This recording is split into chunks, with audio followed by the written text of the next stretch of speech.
What's up? What's up? Good morning, everyone. Hope everyone can hear me. Hope I'm live. All right.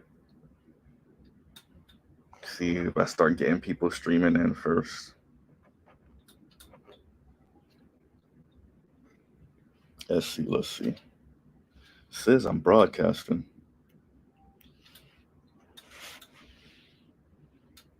What's up with everyone today? Oh, yep. Let me feel it's all right. We in here. We in here. We got a couple people. Well, we got one person. Right. Yep. Yep. Yep. All right. So okay, now we got a couple people. All right. So I could actually start. All right.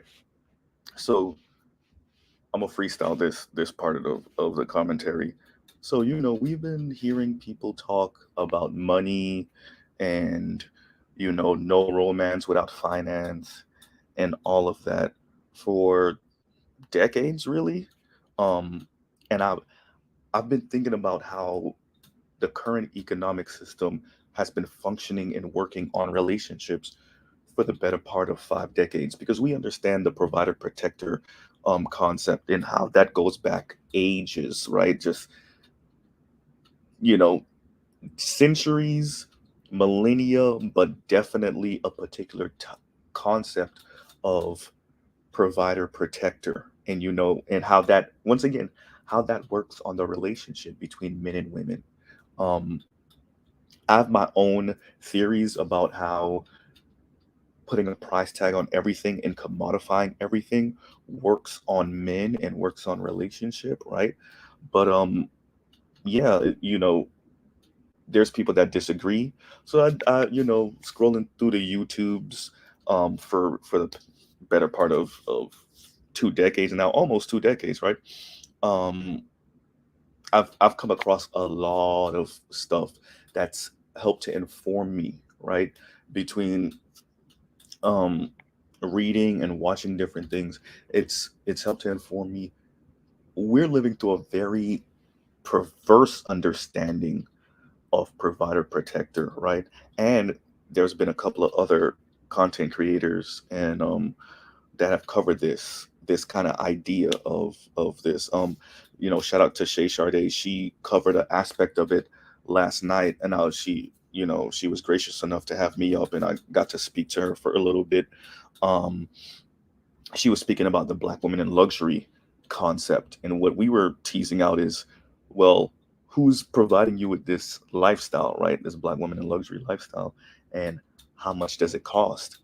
And in the video, Shay covered a sister that was talking about spending something like over 1,000, I mean, excuse me, over $10,000 in 1 month.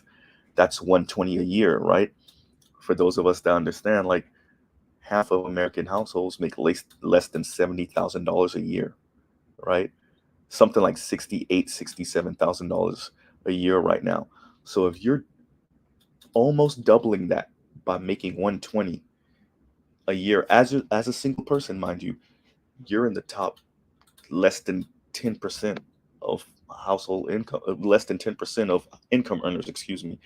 So if that's the lifestyle dudes are supposed to be providing you, you're looking at less than 10% of men, period, right? So I'm in this video, we're going to be, going over some things that I've watched and reviewed, and it's going to cover what that looks like, what putting a price tag on intimacy, on love, on relationship, what does that look like in the long run, right? And so this might hurt some feelings. I'm not gonna lie to y'all. So let's I'm gonna share the screen in a little bit, because I want y'all to kind of get some information not from Mr. Z, right? I want y'all to get some information from other people, so that people can see that Mr. Z is not, talking out his rear end. Um, so let's let me get this ready, and we'll start in a minute. Okay, wait a minute, y'all. 1 minute. But yeah, so okay.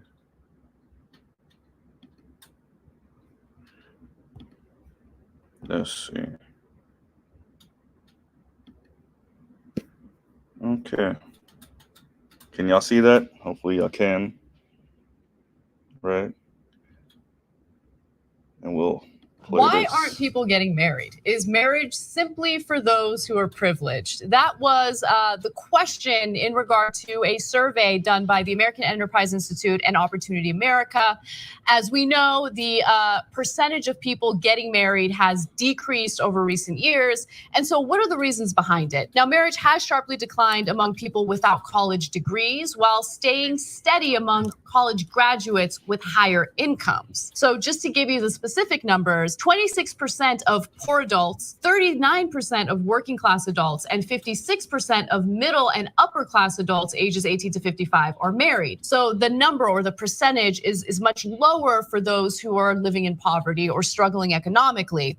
Now to compare, back in 1990, the numbers were very different. So in 1990, 51% of poor adults, 57% of working class adults, and 65% of middle and upper class adults were married. One of the main reasons that respondents mentioned was that,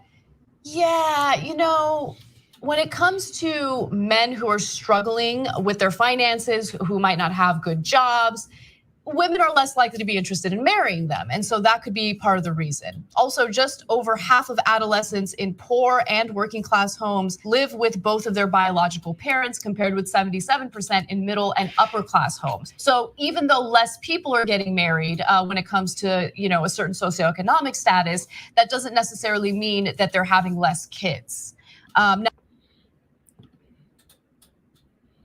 So y'all saw that, right? So y'all see that it really is the money. And so, it's a capitalist game. It's a capitalist game, right? So yeah, and that means that intimacy and relationship cost, and it's cost throughout human history, right? We understand that, but this particular form of capitalism, neoliberalism, which is market-based everything, has turned the game up to 11, right? It's turned the game up to 11. And so this is kind of where you get where we are now, and intimacy and relationships and people being single for a very long time, right? And let me read y'all the definition of commodification, so y'all can kind of have an idea of where Mr. Z is kind of going with this, right? Within a capitalist economic system, commodification is the transformation of things such as goods, services, ideas, nature, personal information, people, or animals into objects of trade or commodities. So when I talk about the commodification, Mr. Z is not just pulling this out of his rear end, right? So the commodification of relationships, and what that means is, what I think the way we use the word stable is very important in this conversation, right? It's paramount. Some of us are saying we want somebody stable, and when I say some of us, I'm talking about the women, are saying we want somebody stable, but really stable now means luxurious, nice, and there's nothing wrong with that, but you have to be prepared for the consequences of not getting that and what that looks like in your life when you say it's this or nothing. So for you, you think settling is not getting the S-Class Benz lifestyle, but getting the E-Class Benz lifestyle, which, by the way, is still like a $60,000+ car, right? So maybe that for you, $55,000+ car, and we ain't even start putting options on it yet, right? So that the price of some of this way of thinking is going to be heavy, but some of us are going to have to, experience that, because we're hard-headed and we want what we want, and there's nothing wrong with that.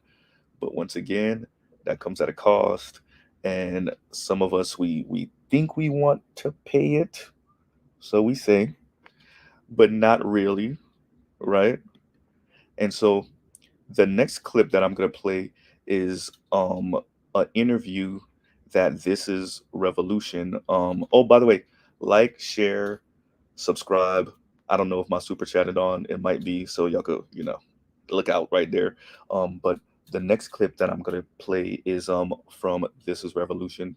And so this dude, white British dude, um got divorced from his ex-wife, and or his wife, and they got it, he started kind of searching around the interwebs and stuff like that and seeing what's going on in the world. So he got on a bunch of dating websites.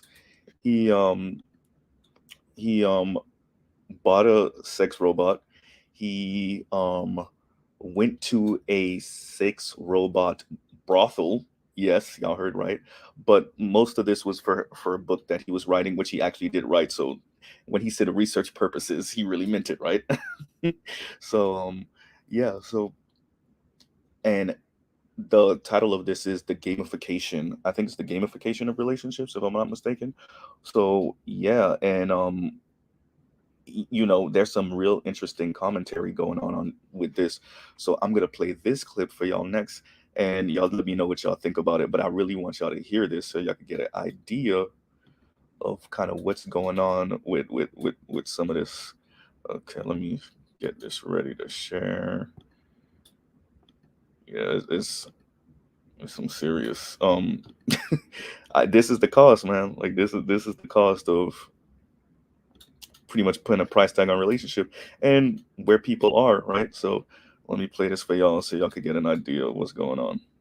A shared experience of desire. And so I want to say that despite the fact that they're all virtual reality pornography and so on is horrible and misogynistic and weird, I want to say there is something fundamentally socialist about these processes, these technologies which allow us to desire what other people desire and actually enjoy that desire. But don't you think? Hold on. This is what y'all want y'all to hear. Ask that. Don't you think that these technologies are a product of the human alienation that are caused by capitalism? Aren't these products a consequence of the alienation caused by capitalism, in that their creation is a consequence of the failure of traditional human interaction to fulfill the needs of human beings, because the ideological and social infrastructure of our societies in capitalism have become so warped that simple natural human affection becomes impossible.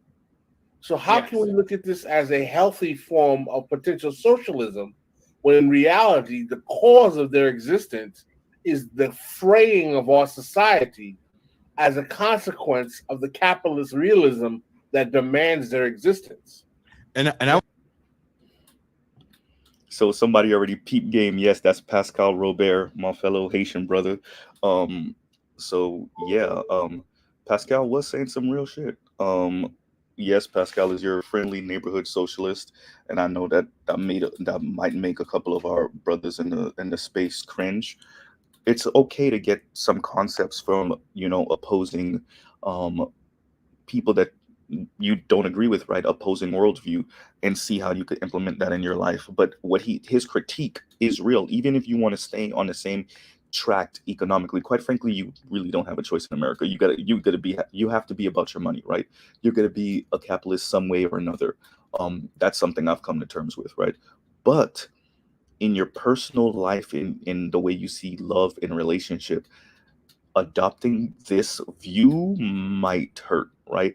And so his critique of essentially this causing people to distance themselves from each other, right? I love his critique. And by the way, so the earlier part that you caught, the dude was talking about how our desires are not completely internally based, right? How people can manipulate your desires and actually get you to want certain things you might not have wanted in the first place, and how much of your desires are actually, once again, kind of manipulated. It's not purely a function of you just wake up one morning and you want pizza, for lunch or dinner. what commercial did you watch before you fell asleep, right? Or what does the taste of pizza, what was that trigger? What does that trigger? Did you have pizza 2 weeks ago and that now you're like fiending for that for a reason, right? Um, and so when he was speaking about how desire is not purely because he was talking about going to the sex brothel and how it was purely scientific for him, right? It was just an experiment. But when he was actually doing the do with the robot, that there was a desire there, and he was talking about how desire could be manipulated and how you can think, hey, I don't want that. That's not my thing, and then find yourself in a situation where it is your thing, right? I think that when you have multi-billion-dollar industries um, directing you towards a particular way of viewing finances, eventually that seeps into every aspect of your life, from being a parent, right, to intimacy and relationships, to friendships. I mean, you know, it has an effect on the way we think about these things, right? So, but yeah, Pascal Robert, y'all, man, y'all look him up. Pascal be having Pascal be having those ways of thinking. The one thing I disagree with Pascal on is Pascal's view on race, right? So no, Pascal's not a coon. I'm not saying that, but Pascal might be one of the brothers that, well, actually he's kind of said it, so I'll say it is more along the lines of like how class affects race, right? And the way people see race. But he does have a good analysis about um how essentially black people have been put as the the reserve labor pool of America, right? And like, what does that look like, right? So, that's actually a really good way of viewing it. Like, if you're the reserve labor pool, that means that you won't be hired first. Like we always say, what black people, black men specifically, for last hired, first fired, or first fired, last hired. So he acknowledges that, and then when that becomes attached to skin tone, what does that mean? But back to the subject at hand. Um, I digress. My brother AL says all the time. Um, the commodification of relationships and intimacy looks like Anna Kasparian from TYT was saying. It looks like 26% of poor people being married, 39% of like working in middle class, and then upper middle class and above, marriage rate is 54%. I've said this on multiple platforms before. That's not because other people, poor people don't value marriage. Marriage is still the gold standard even for poor people. But especially for us as men, we know it comes with that, the financial responsibility that comes with that. And if you can't fulfill that, money people, they might have kids, they might not, but men at least don't enter relationships knowing that we will not be, those we won't be able to fulfill that financial role of being a spouse, the male spouse, at least the man in the relationship. And everybody think that's okay, but if you have 100 men and 100 women, and 26% of the men drop out the dating pool, potential marriage pool, because they feel like they're financially inadequate, then that does have an effect on the 100 women, right? I love to say that when these concepts of, oh, men are losers or men are trash or all of that, when you think that about 1 or 2%, first of all, that's a horrible concept. But if you think that about 1 or 2% of men, that doesn't hurt your population that bad, right? A couple of women are gonna have to double up. You think that about 5% of your men, all right, that's still not that great, but okay. You start thinking about 10, 15, 20, 25% of your population, now you have a problem, right? So that's why you never hear Mr. Z say all women, right? Even I'm even sparing on most women, right? Because then what does that mean for all the men out there? What does that mean for the brothers out there, right? that's a pretty depressing way of viewing the world. People talk about Mr. Z and depressing talk and rage porn and whatnot, right? But once again, and that's why I picked the thumbnail that I picked. Y'all I couldn't even get the full picture that I wanted up. The guy in the thumbnail, he's putting a barcode on everything, right? And that's pretty much what we've done, including once again on intimacy and love and relationships, and that does have a cost, people. And that's the part that I really want to stress to people. You know, the way you view relationships, love, and all this other stuff, it does have a cost. And some of us are paying it, and we don't even realize that what you're doing is you're paying the cost of your own worldview. And then you throw a temper tantrum because once again, you're paying a cost for your worldview. So let me get this next part in for y'all.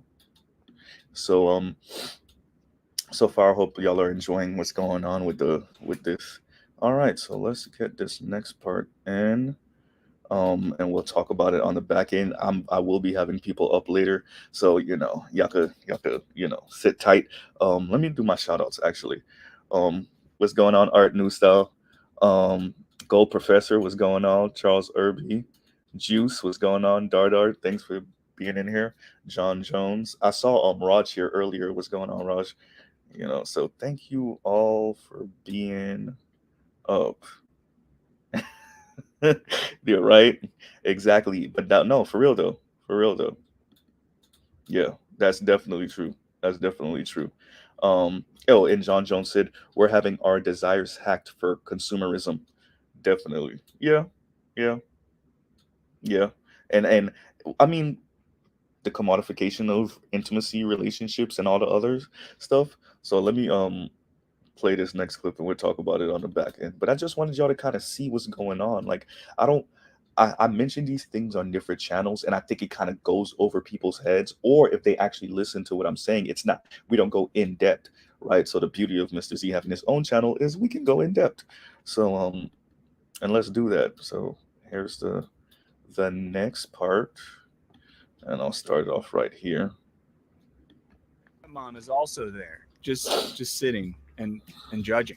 What's important is that courtship now entailed assessing compatibility between families, personalities, and so on, rather than just settling for the first Joe Schmo who threw a stone at your window. Working class women, somewhat empowered by the wage economy, were less bound by ceremony, and often lived in apartments too small for men to come calling anyway. They met men on their way to work, in shops, or at music halls. They dated, had sex, juggled a bevy of admirers, and it wasn't uncommon to be pregnant on your wedding day. Dating around wasn't just a fun time. It was also considered essential to finding the right match and what Illouz calls the emergence of a self-regulated market of encounters. But here's the thing. In the dating culture that emerged at the end of the 19th century, money became even more central to the direct interactions of the couple. Because now, dating meant going on dates, and going on dates tends to cost money. As scholar Beth L. Bailey explains, courtship was largely construed and understood in models and metaphors of modern industrial capitalism. As dates moved from living rooms into dance halls and bars, money was what Bailey calls a symbolic currency of exchange, where men needed to pay to gain access to women's company. By the 1920s, she notes, dating provided a new frontier for public competition through consumption. As a result, young people started defining themselves as commodities. Men by how much they could afford to spend on theater tickets, women by how much they were worth spending on. This fittingly coincided with the explosive growth of the consumer economy, which transformed ideals of romantic love. If men now needed to have money to burn on vaudeville shows, women now needed to look like pre-war Kardashians. That's in large part due to the increased sexualization of women in the media and advertising. Industries like cosmetics relied on enticing imagery to create demand for new products. As Illouz notes, before the 1920s, the word sexy was actually considered derogatory. It was more preferable to shack up with someone who was, say, super moral or reliable. But as mass media began pumping out images of eroticized female bodies, and soon enough, male bodies, sexual attraction began figuring into people's choices in a much bigger way. As marital selection became increasingly less based on your social status and more on subjective things like sex appeal, the ability to land a regulation hottie started factoring more into people's conceptions of individual self-worth. As Illouz puts it, under modernity, sexuality thus becomes closely intertwined with social value. But of course, nothing spoils the sex party quite like a pair of world wars. Couples were split apart, with courtship relegated out of the dance hall and back to the post office. But it went beyond these basic logistics. The idea of a chaste woman who stayed home loyally awaiting the troops' return became hugely popular, especially during World War I. And that chaste woman became something of a commodified trophy for men down in the trenches to fantasize and sing about. All right. So y'all hear that first.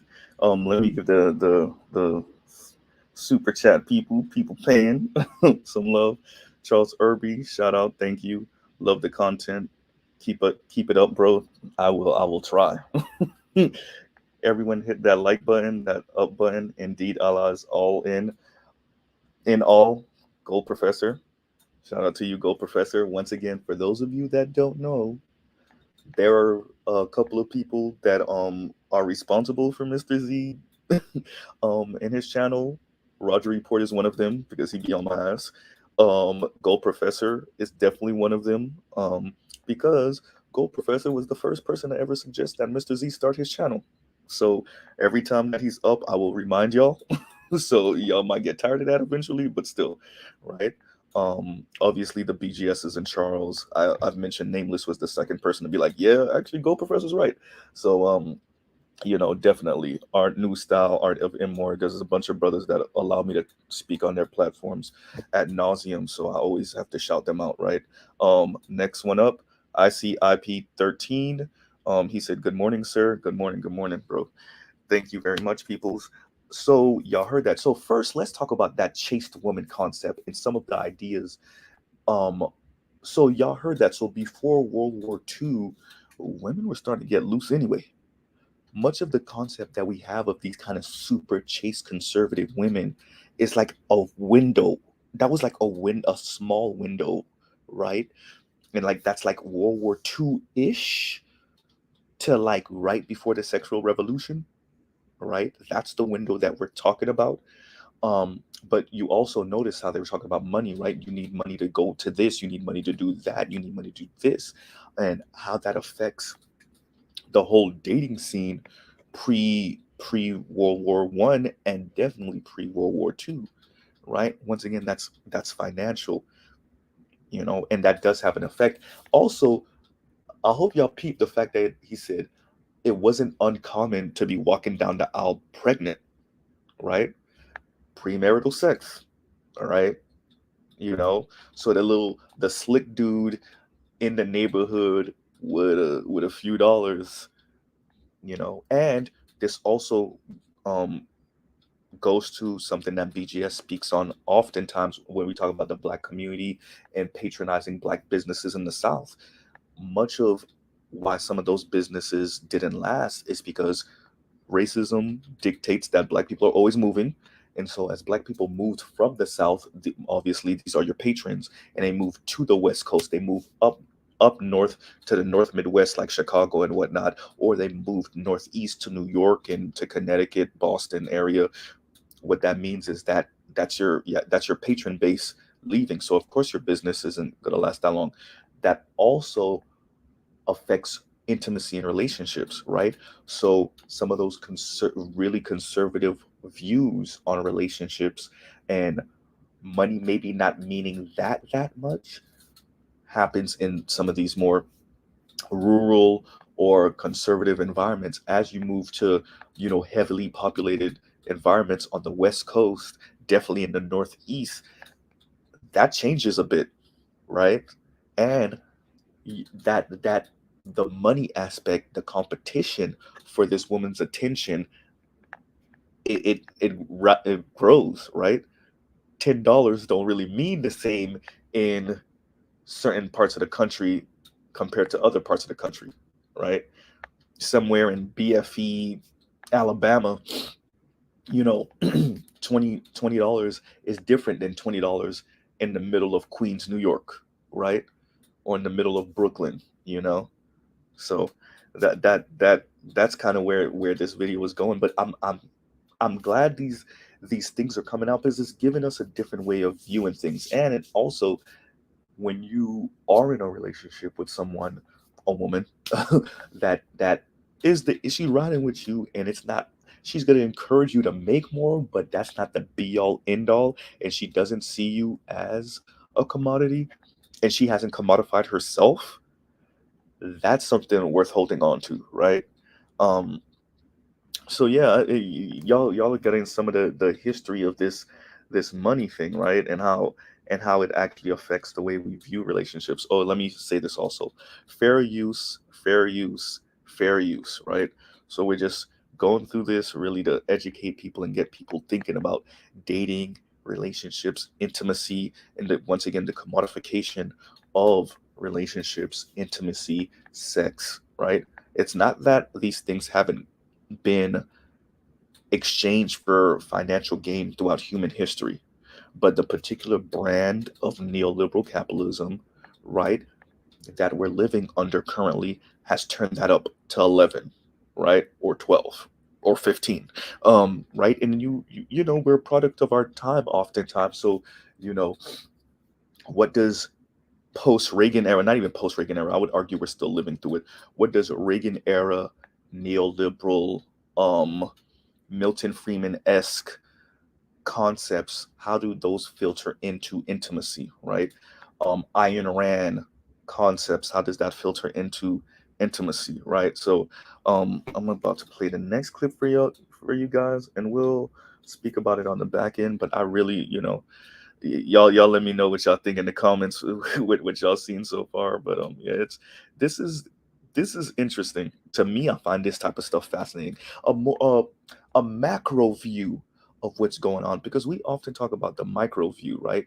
And I wanted to talk about the macro view. And notice I haven't, so far I haven't necessarily been focusing on the Black community. I'm going to do that after all the clips that I played, because then we could tease out how these things specifically affect the Black community, especially with our social and economic position historically in this country, right?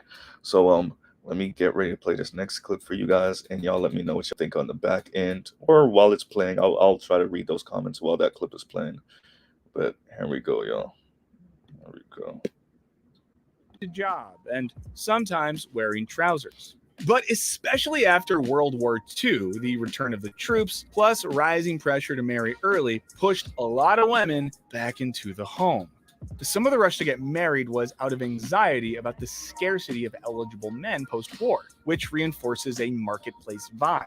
But this also had other important economic implications. Whereas married women had once been treated like pure commodities, housewives were now the main consumers of commodities. Men went to work, produced goods, accumulated capital, and their wives spent that money buying more goods. Thus, the marriage industrial complex became vital to keeping the consumption-driven 1950s economy humming. Meanwhile, for the burgeoning youth consumer culture of the 1950s, Going Steady became a coming-of-age dating ritual in its own right, complete with varsity pins and a sexy game called Two Straws, One Milkshake. Did they really get pins? Steady! I was hoping they would! Steady! By the mid-1950s, 1 in 10 middle school students would go steady at least once before turning 11. Of course, I better than double those stats myself. Going steady is essentially the origin for how we conceive of dating today, in all its serial monogamy.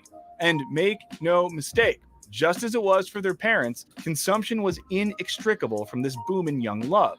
Shopping and investment became metaphors for dating. You needed a card to neck in, a class ring to exchange, a Letterman jacket to drape over your date's shoulders, records to dance to, and turntables to play them on, meals at the malt shop, and so on.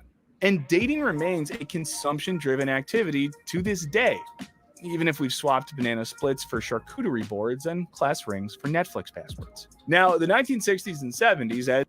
I don't even want to go there yet. I don't even want to go there yet. Y'all already know about the 60s and 70s being that free love era. I don't even want to do it yet, right? But yeah, so y'all heard that. What y'all think about that, right? You see how the commodification of relationships plays a role into that. And so I want to really focus on this part. When when we speak about relationships, even many of us in the Black community, even many of us as Black men, y'all hear that very conservative concept of relationships, that 1950s up concept of relationships, right? That's the window. That's why I'm careful, because like something BGS says all the time is like, y'all thought y'all grandmas and great grandmas was like these damn near puritanical, like super pure, super conservative women. They weren't, right? We've reimagined that about our grandparents and our great grandparents. Many of them were out here too. What am I like the only one whose granddad has like 2 or 3 sets of family children? Or or well, grandmas too. Am I the only one whose grandma or great grandma, right, once again has 2 or 3 sets of children from 2 or 3 different dudes? I'm not saying it's right. I'm just saying it happened. Right? So um we reimagine this because there's a particular, the nuclear family was important, and the concepts that we have of the nuclear family were important for America during this post war era, right? And that was mainly because of economics, right? America was the biggest and almost the only game in town during this era. You got to remember, all of America's economic competition was bomb to crap, right? China was already dealing with its own thing with Japan, right? France was bombed to crap, Britain was bombed to crap, Germany was bombed to crap, right?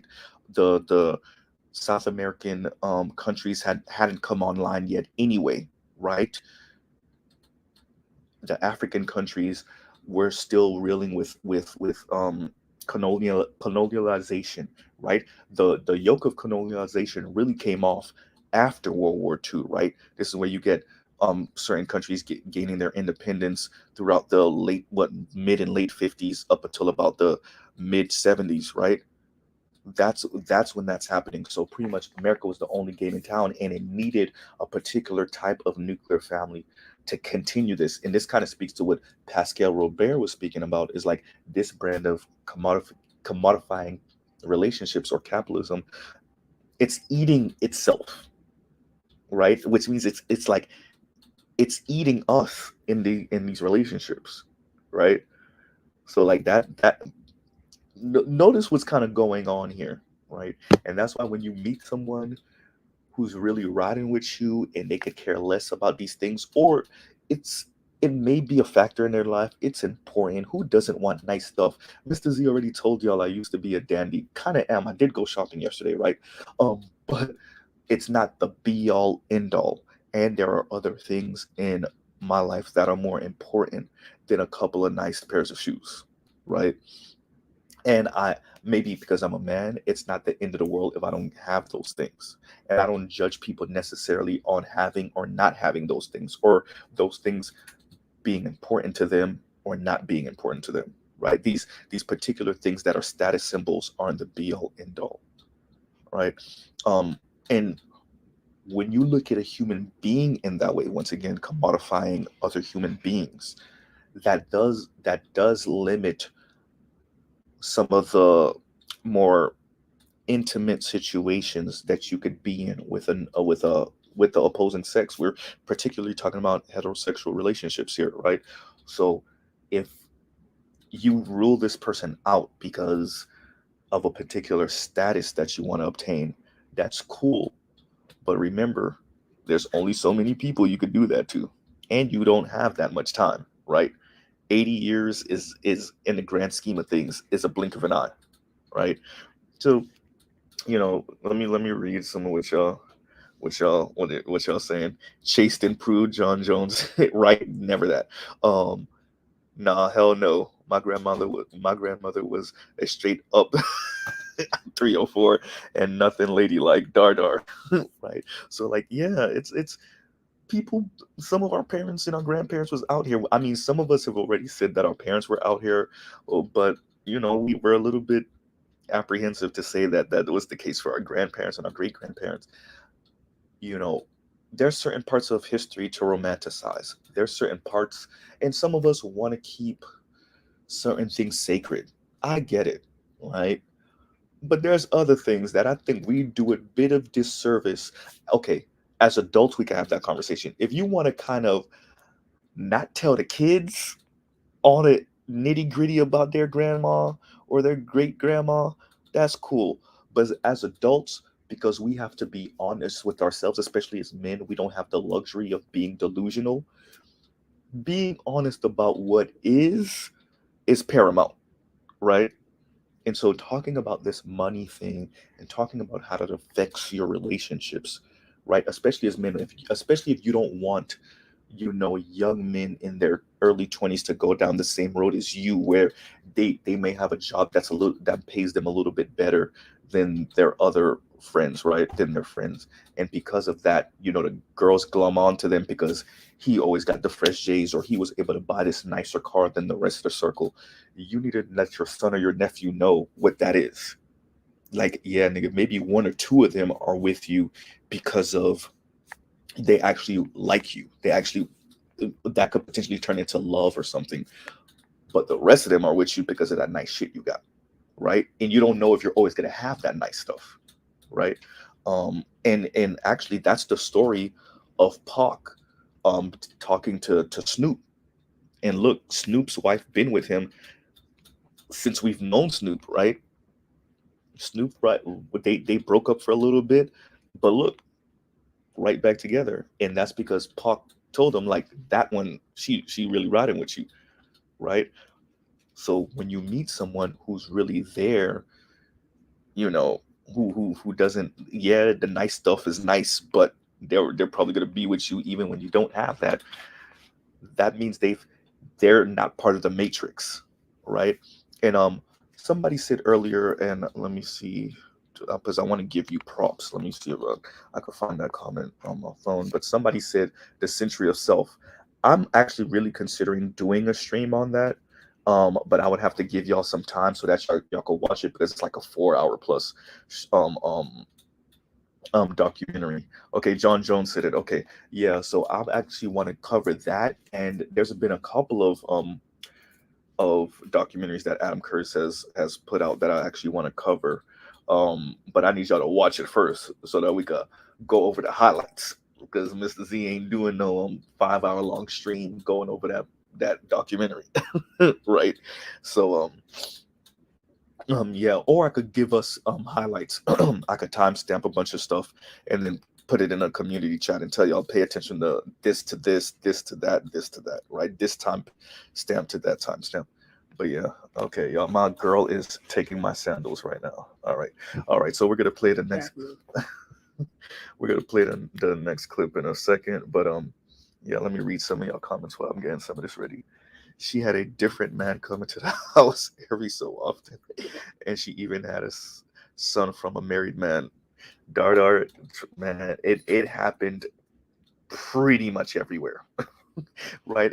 Everywhere outside of like East Asia, well, not yeah, East Asia, because apparently Southeast Asia, the motherfuckers is getting down too. So yeah, yeah, yes.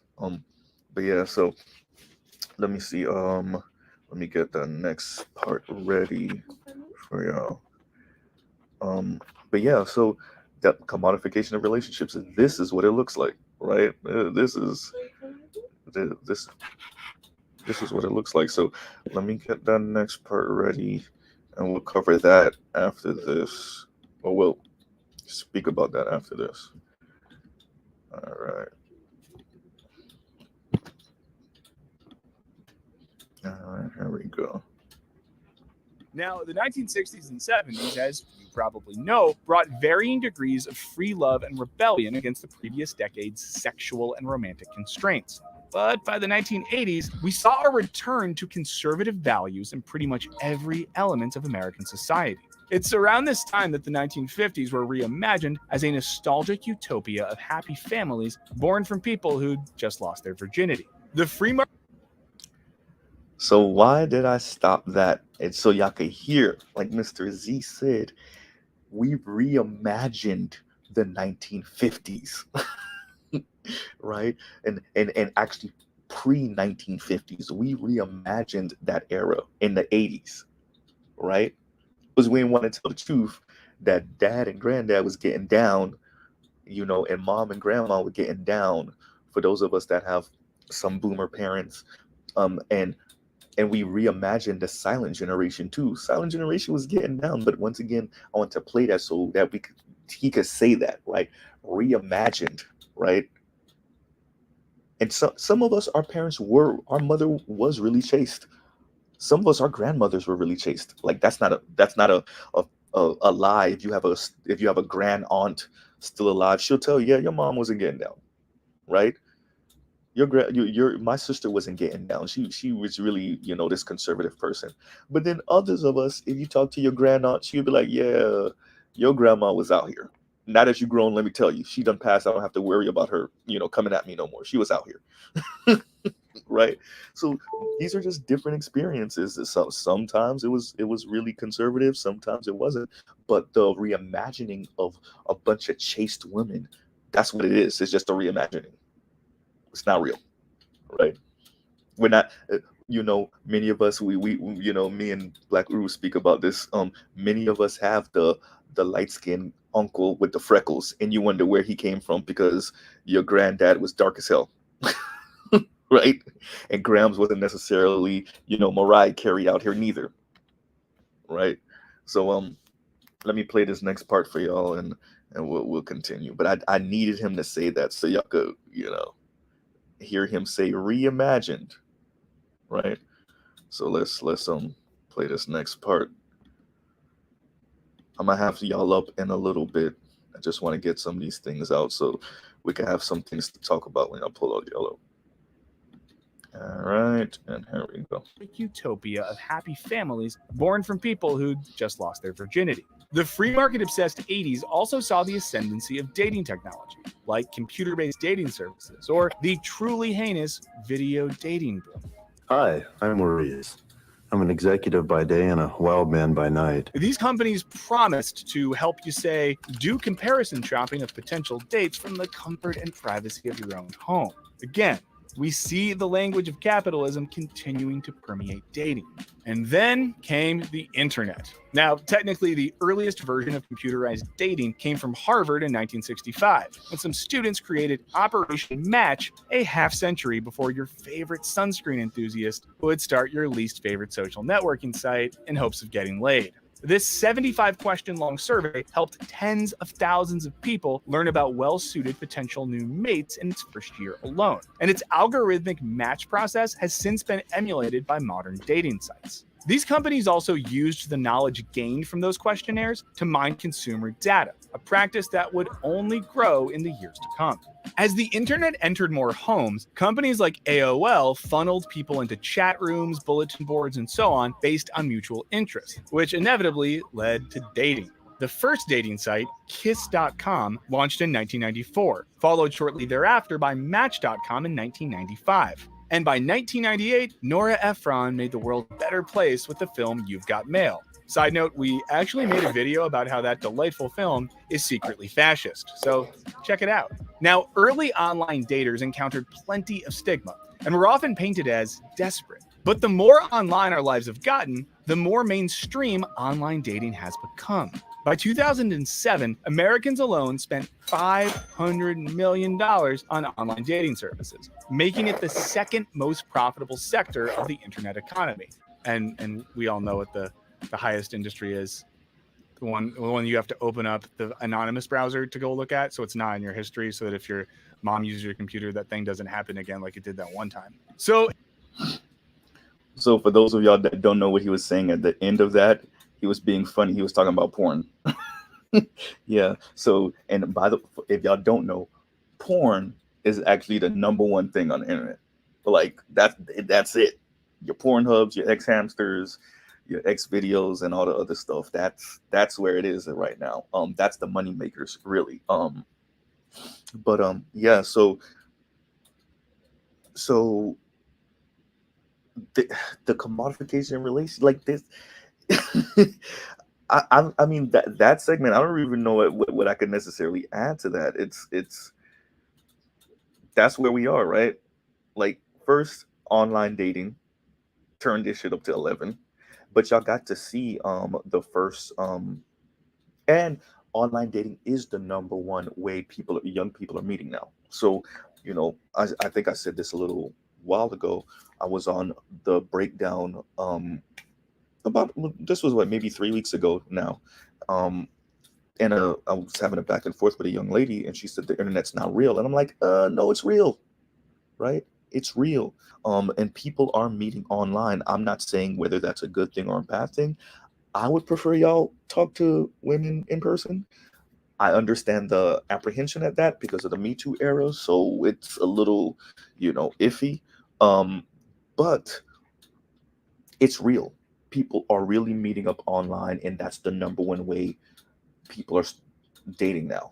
People are meeting for dates. So it's not what it used to be, where a friend or a family member hooks you up with someone. It's not from church anymore, and it's not from work anymore. And I think for a little while, work was the number one way people were meeting and ending up in long-term relationships, if not married. So yeah, so that is I'm glad that he kind of went over the history of that. And yeah, that the commodification of relationships, and then you add the internet onto that, and you kind of get to where we are now, and it looks kind of ugly because we've taken an already something we already put a price tag on, and we've commodified, and we took that and then made it impersonal, right, on the internet, which means like you almost don't see this. You already wasn't necessarily seeing this person as a person. I'm talking to you women right now. You already wasn't seeing this person as a person, but then you add the internet, and now you really don't see this person as a person. They're just a swipe of like no, no, no, and no, right? And that might look bad after a while for you. Talk about feeling lonely, right? But let me read some of your comments. Dardar said porn and dating is the top use of the internet. And he put a question mark. Not dating well, yeah, actually, yes. I was gonna say no, and then I thought about it. Yes, yeah, yeah, it's good. Guillaume Gammy. Guillaume Gammy, let me read it like how I know you meant it. Eddie, what have you done for me lately? Right? Exactly. The Janet Jackson song, right? What have you done for me lately? Yeah. And yeah, and Dardar said I've heard about this from 2008. Yeah, I mean, it's crazy because I speak to many of you online, and I'm around y'all online, then I'm like personally really around my closest friends. So last night, me and my girl went out with some of our old coworkers, and we after that, one of my super closest friends, he's part of that best friend circle. It was his birthday, and we went out to a, a bar. We went to a bar and then a club, but the bar is it's a game bar, right? And so that was cool as hell. But before that, I hadn't seen him in a couple months, and we don't live that far from each other. But I talk to y'all like what, at least 3 times a week, 4 times a week.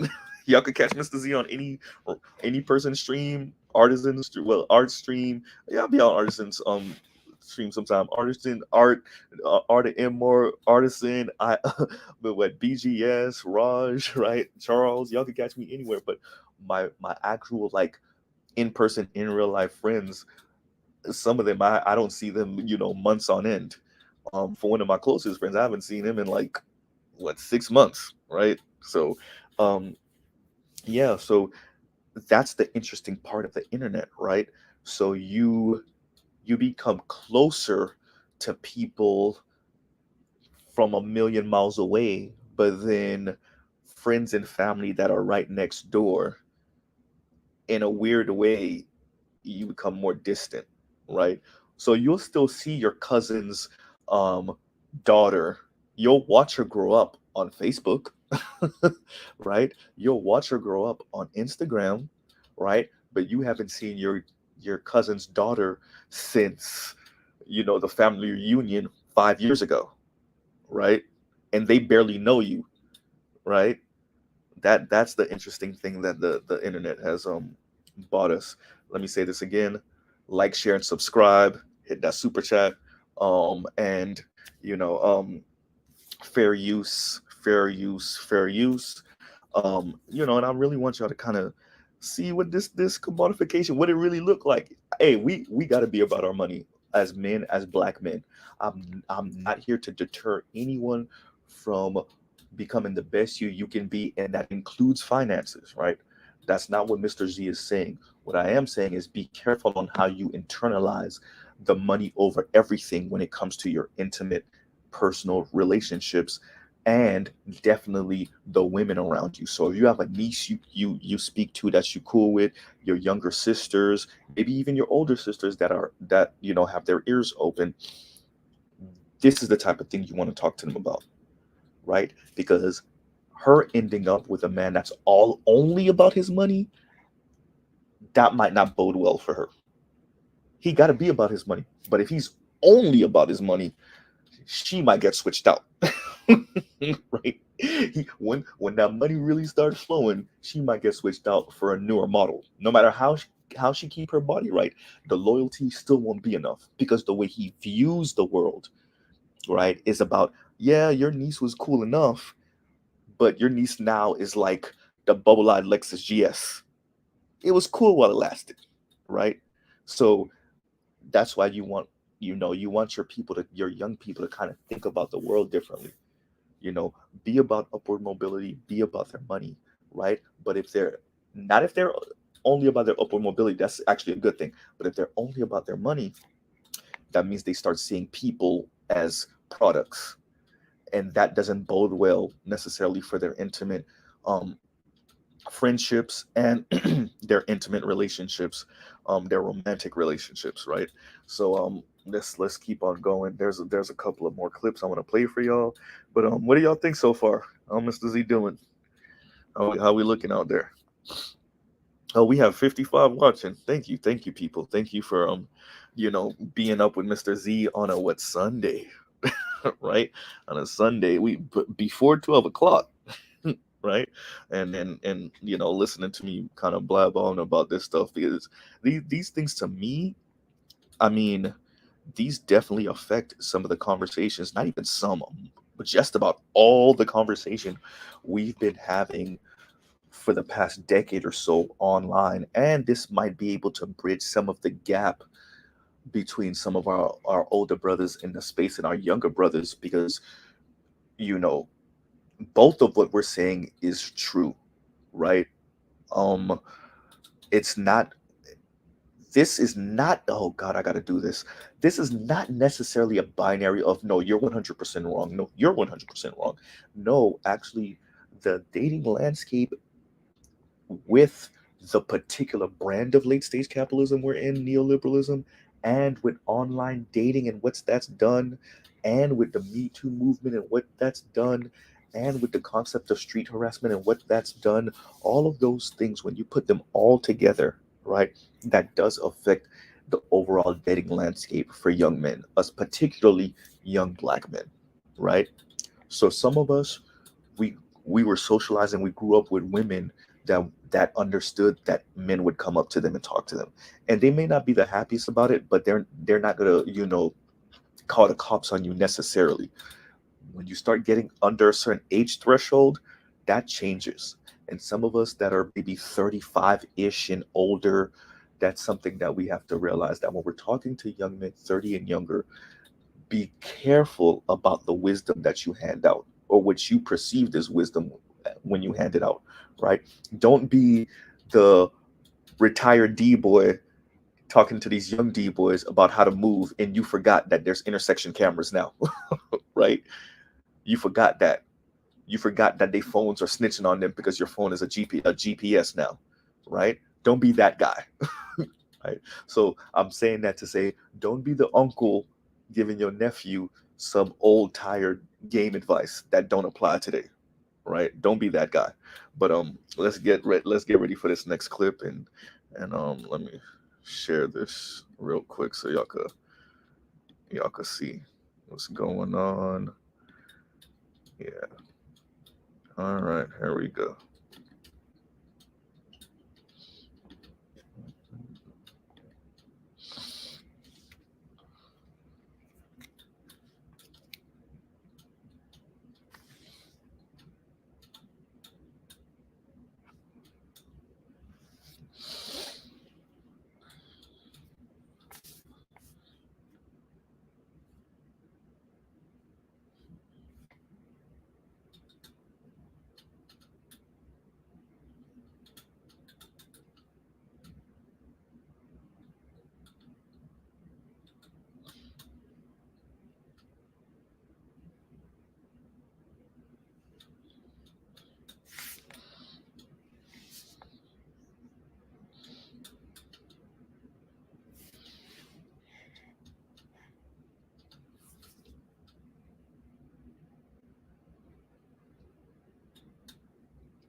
Hmm. So the gamification. So I didn't know this before, but Grinder, which is the gay kind of Tinder website, it was bought by a Chinese company, and Trump and his administration forced the sell back to an American company. But the reason why the Chinese company that bought it was a somebody is saying no sound. Wow, you didn't get any sound? Oh wow. Okay, so that's not good. Oh, so we're back, but you guys. So did you guys not hear me, or did you guys not hear the play just now? No video. What? Okay, let me see something. What's going on? Or is that? Oh, it was an AdSense menu. So y'all didn't see this the whole time? Okay, so y'all didn't see the screen. Wow. Wow, for like 5 minutes. Okay, so I'll play it back. Don't worry about it. I remember where it's time stamped. My apologies, everyone. Technical difficulties. I wanted to steal Art New Style. What does Art New Style say again? Budget cuts. There you go. Budget cuts. Budget cuts. Art New Style be killing me when he say that. That's just hysterical. Shout out to Art, one of my favorite people in this space.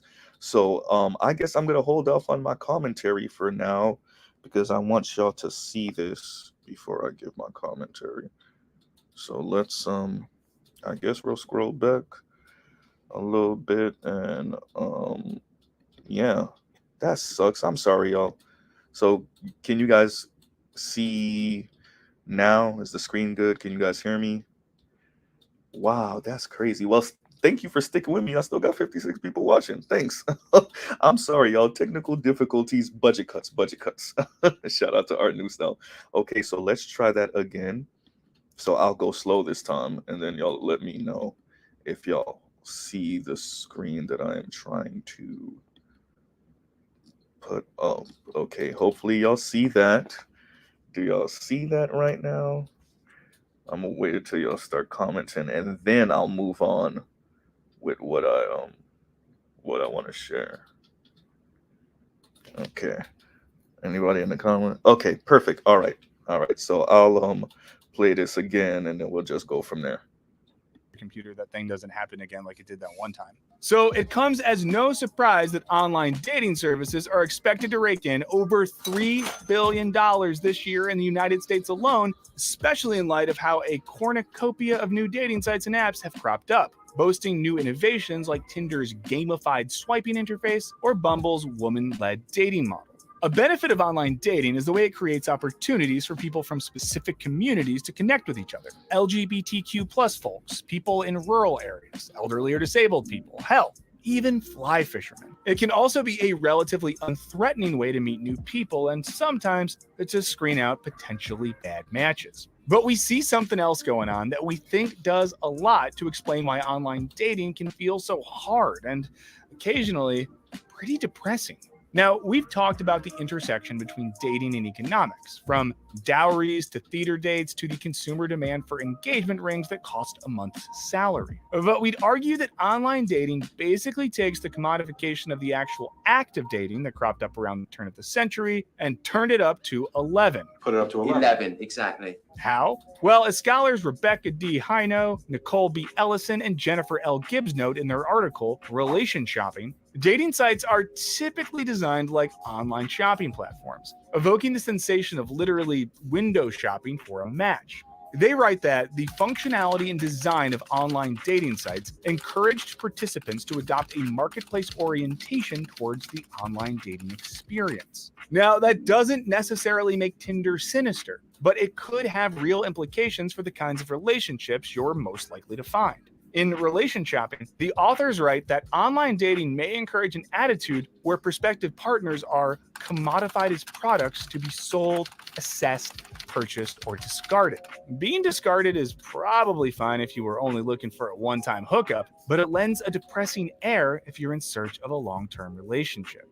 Ilus notes that it also leads to hypercritical assessments that render potential partners commensurable, measurable, and comparable with each other. And if sexual attractiveness became a big deal in the 20s, it's only been magnified in importance because these apps facilitate a lightning-fast, superficial decision-making process, typically based on a few flattering photos. Online dating also massively expands your pool of potential matches, creating a sense of interchangeability. How many Daniels can you match with before they all blend into the same guy in cargo shorts? So hopefully y'all got that part. But yeah, so the gamification. So going back to the clip I played earlier with Pascal Robert, that so Grindr, like I was saying to you guys earlier, Grindr was bought by a Chinese company. For those of you that don't know, Grindr is a gay internet dating website. It's like the gay Tinder, right?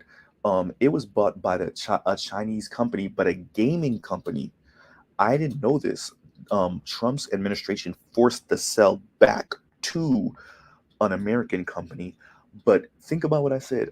Grindr was sold to a gaming company because of the gamification of the app, right?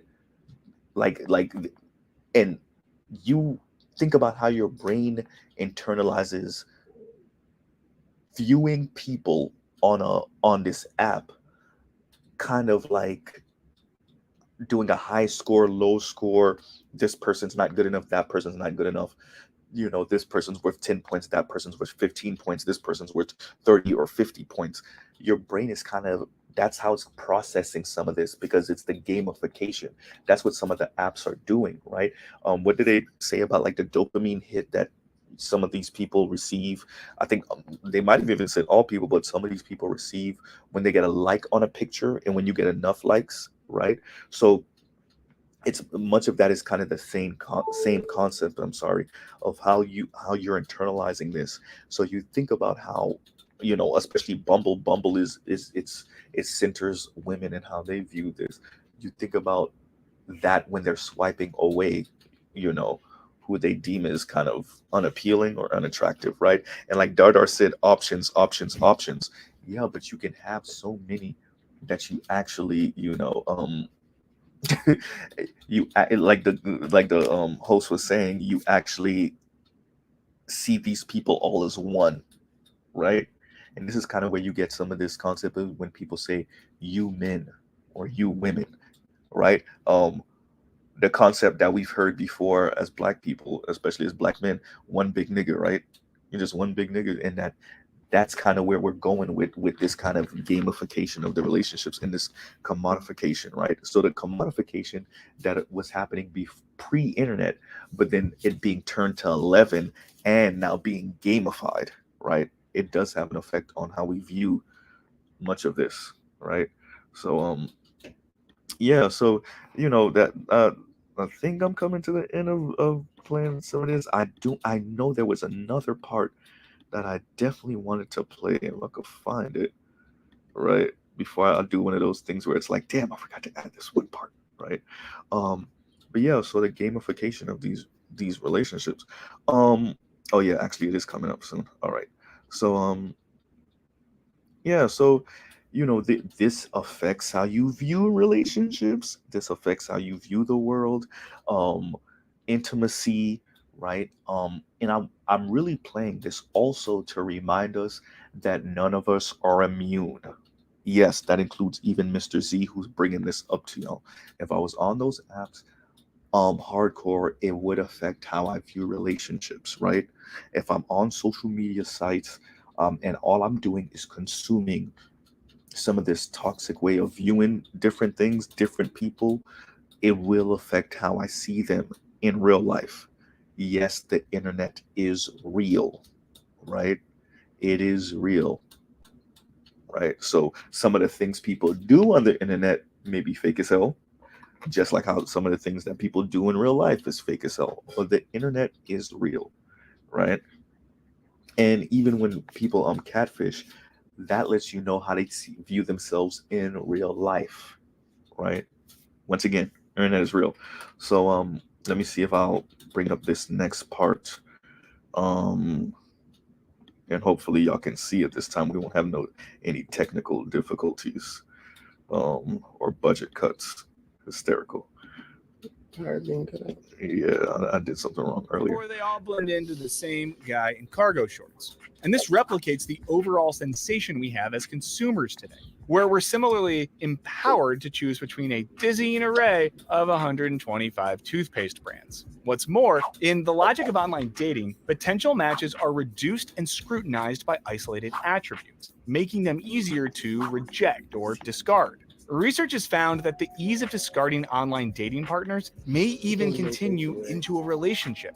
That's partly because of the lack of an integrated social environment, i.e. shared friends or communities, which makes it feel easier to ghost. Overall, Iluz argues internet dating sites display the consumerist logic of increasingly narrowing, defining, and refining tastes, and comparing among alternative possibilities. While it's obviously good to be picky when it comes to choosing a long-term partner, applying consumerist logic to actual human beings seems less picky, more icky.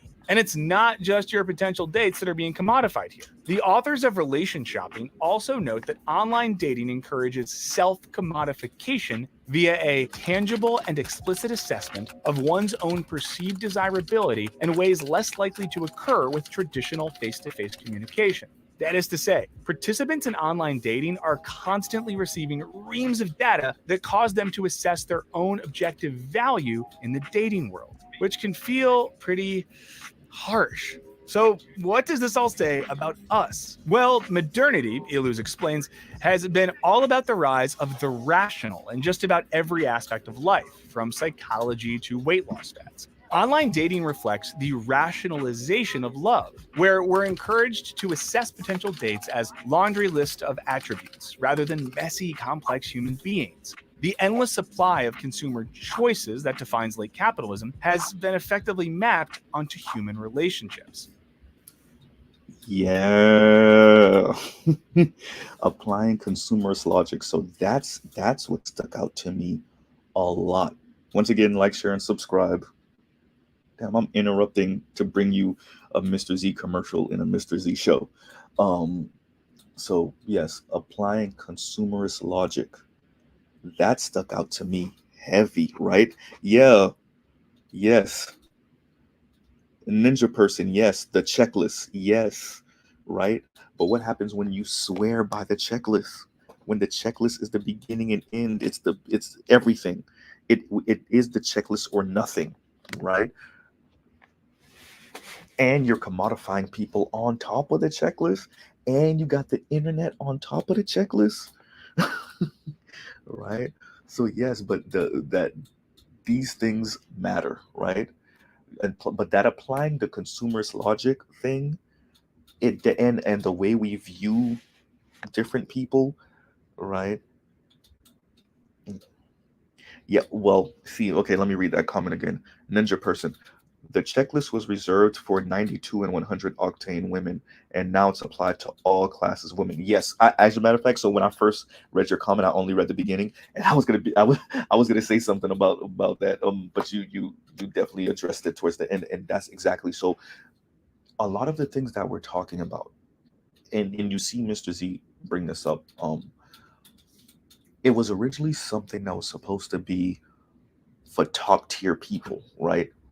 But because many people are trying to imitate that logic and apply that logic to them in their life, in their $40,000 life, right? $40,000 a year life, their $30,000 a year life, it doesn't map on correctly.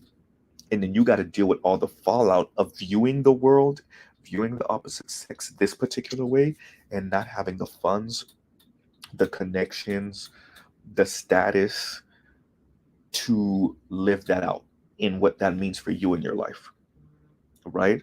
So you got 87s and 89s walking around here like they're 92s and 100s, and then when they don't have the outcomes in life of a 92 or 100, they're mad at the world, right? Yeah, spool squad. Right? So there is a cost to that, right? And yeah, so the once again, the commodification of relationships, as I put earlier, putting a price tag on everything. What's the cost of that, right? Let me say this again: like, share, and subscribe. Hit that super chat button. And yeah, I definitely wanted y'all to see what was happening with this today. There is way more stuff that I actually watched and unread about this particular subject, but we are already going into like 100. I mean, I said 100, an hour and 20 minutes. So I'm a try to see if I can pull some people up. Yeah, and then we'll see if I can remember how to do that again.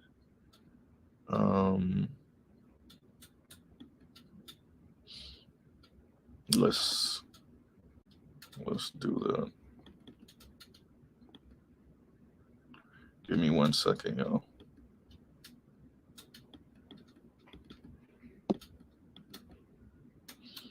If I can remember how to do this, I'm gonna invite people up. Just want to put share the link right there. Yeah. That's just better. Yeah, just paste. Yeah, and there y'all go. Just in case anybody want to come up, give y'all commentary on the stream real quick. But yeah, so that's pretty much it. The commodification of relationships, and what does that look like in the long run, right? We already know young people are having less kids. They're getting married less, right? Like the clip I played earlier, and that much of this is because of that exaggerated form of the exaggerated concept is what I should say of provider protector, right? If you're looking for a provider protector at 50,000, you're looking at 1/3 of men, give or take, right? Not the average income, because that average is being pulled up by the people that really got it, right, financially. Um, but if you're starting the bar at 100,000 a year, once again, you're looking at 10% of men, and we're not even counting the dudes that's already married, right? So the commodification of relationships, it does have an effect on you in your real life as a single person, especially as a single woman, right? So for any of the ladies that might be secretly listening right now, y'all ain't putting no comments down. This does affect you and your homegirls, right? And there was a person actually, and I'm guessing it was a woman that did say something in Shay Shardae's comment section um after her video that she posted last night that I was a part of. And actually, if I can, and no disrespect to Shay, but I do want to read that comment. I will not read the person's name out of respect to them and to Shay and her platform, but I will read the comment so that we can understand the concept. So like I said, Shay Shardae, shout out to Shay Shardae, she covered the Black women in luxury side of the conversation. And she had me up once again. Much respect to her. And I kind of went down the road.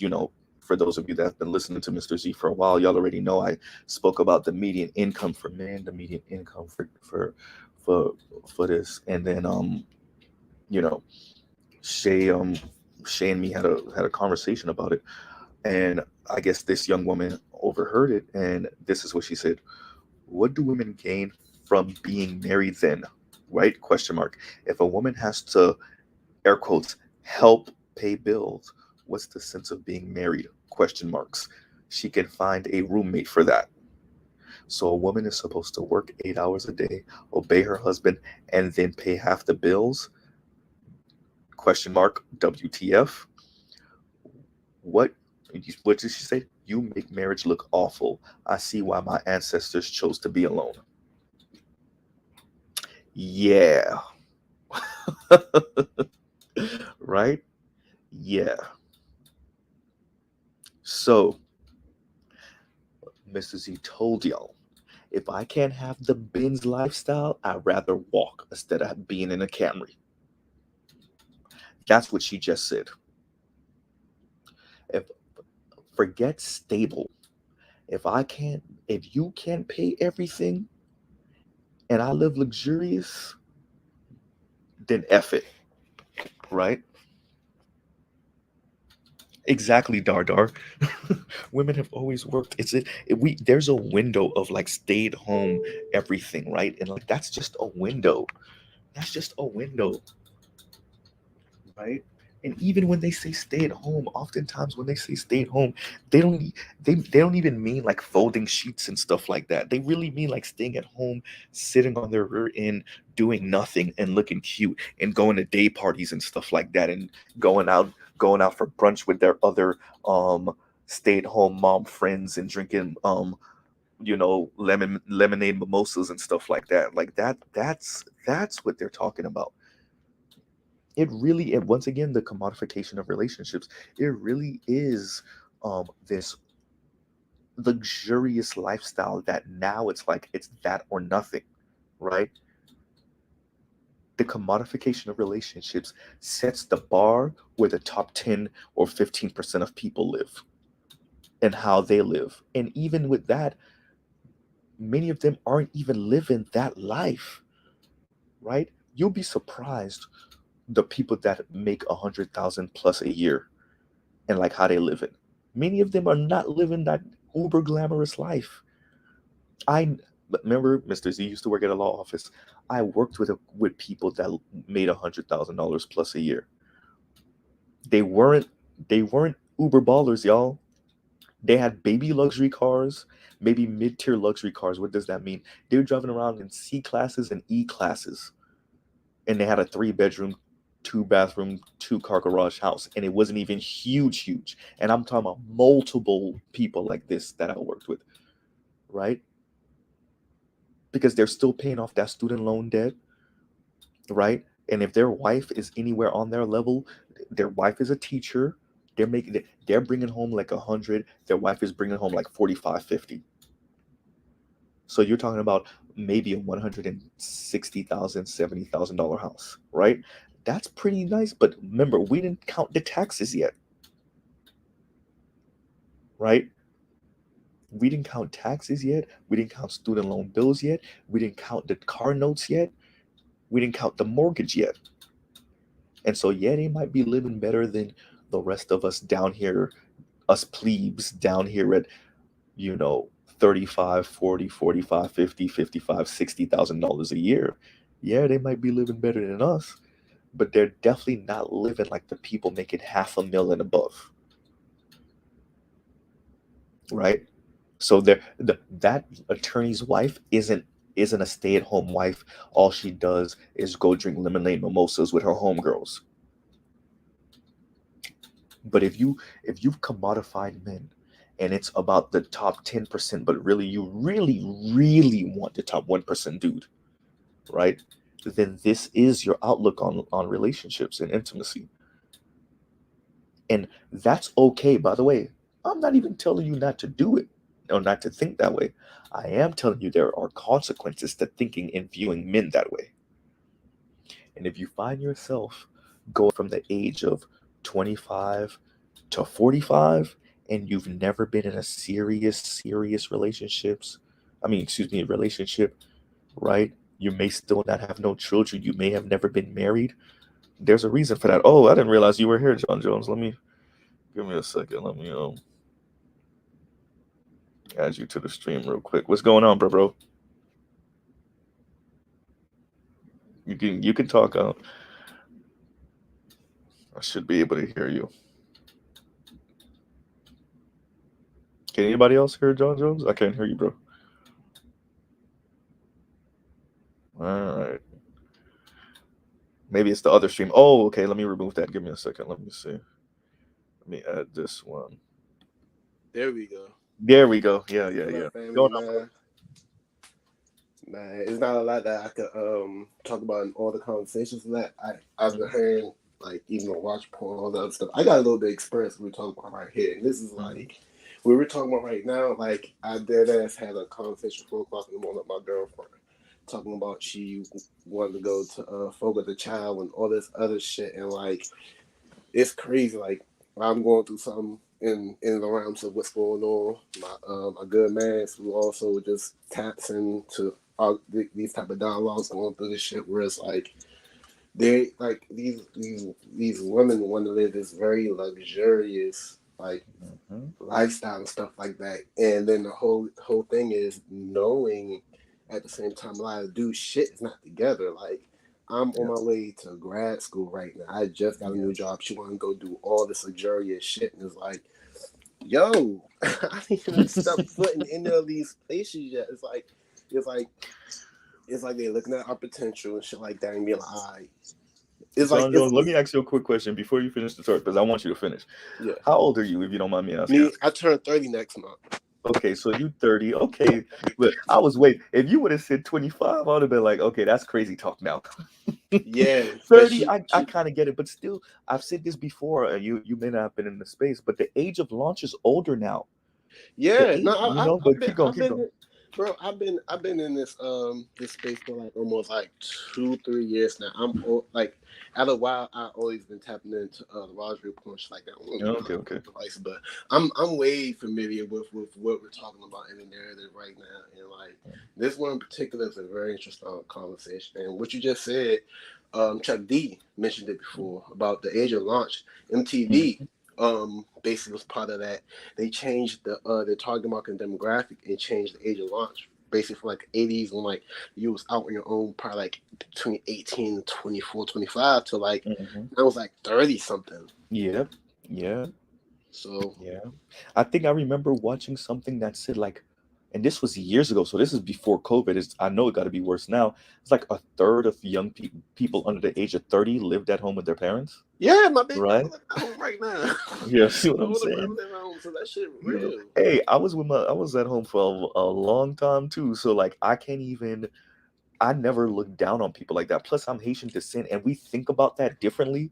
Haitians will have you in their house until you damn near 50.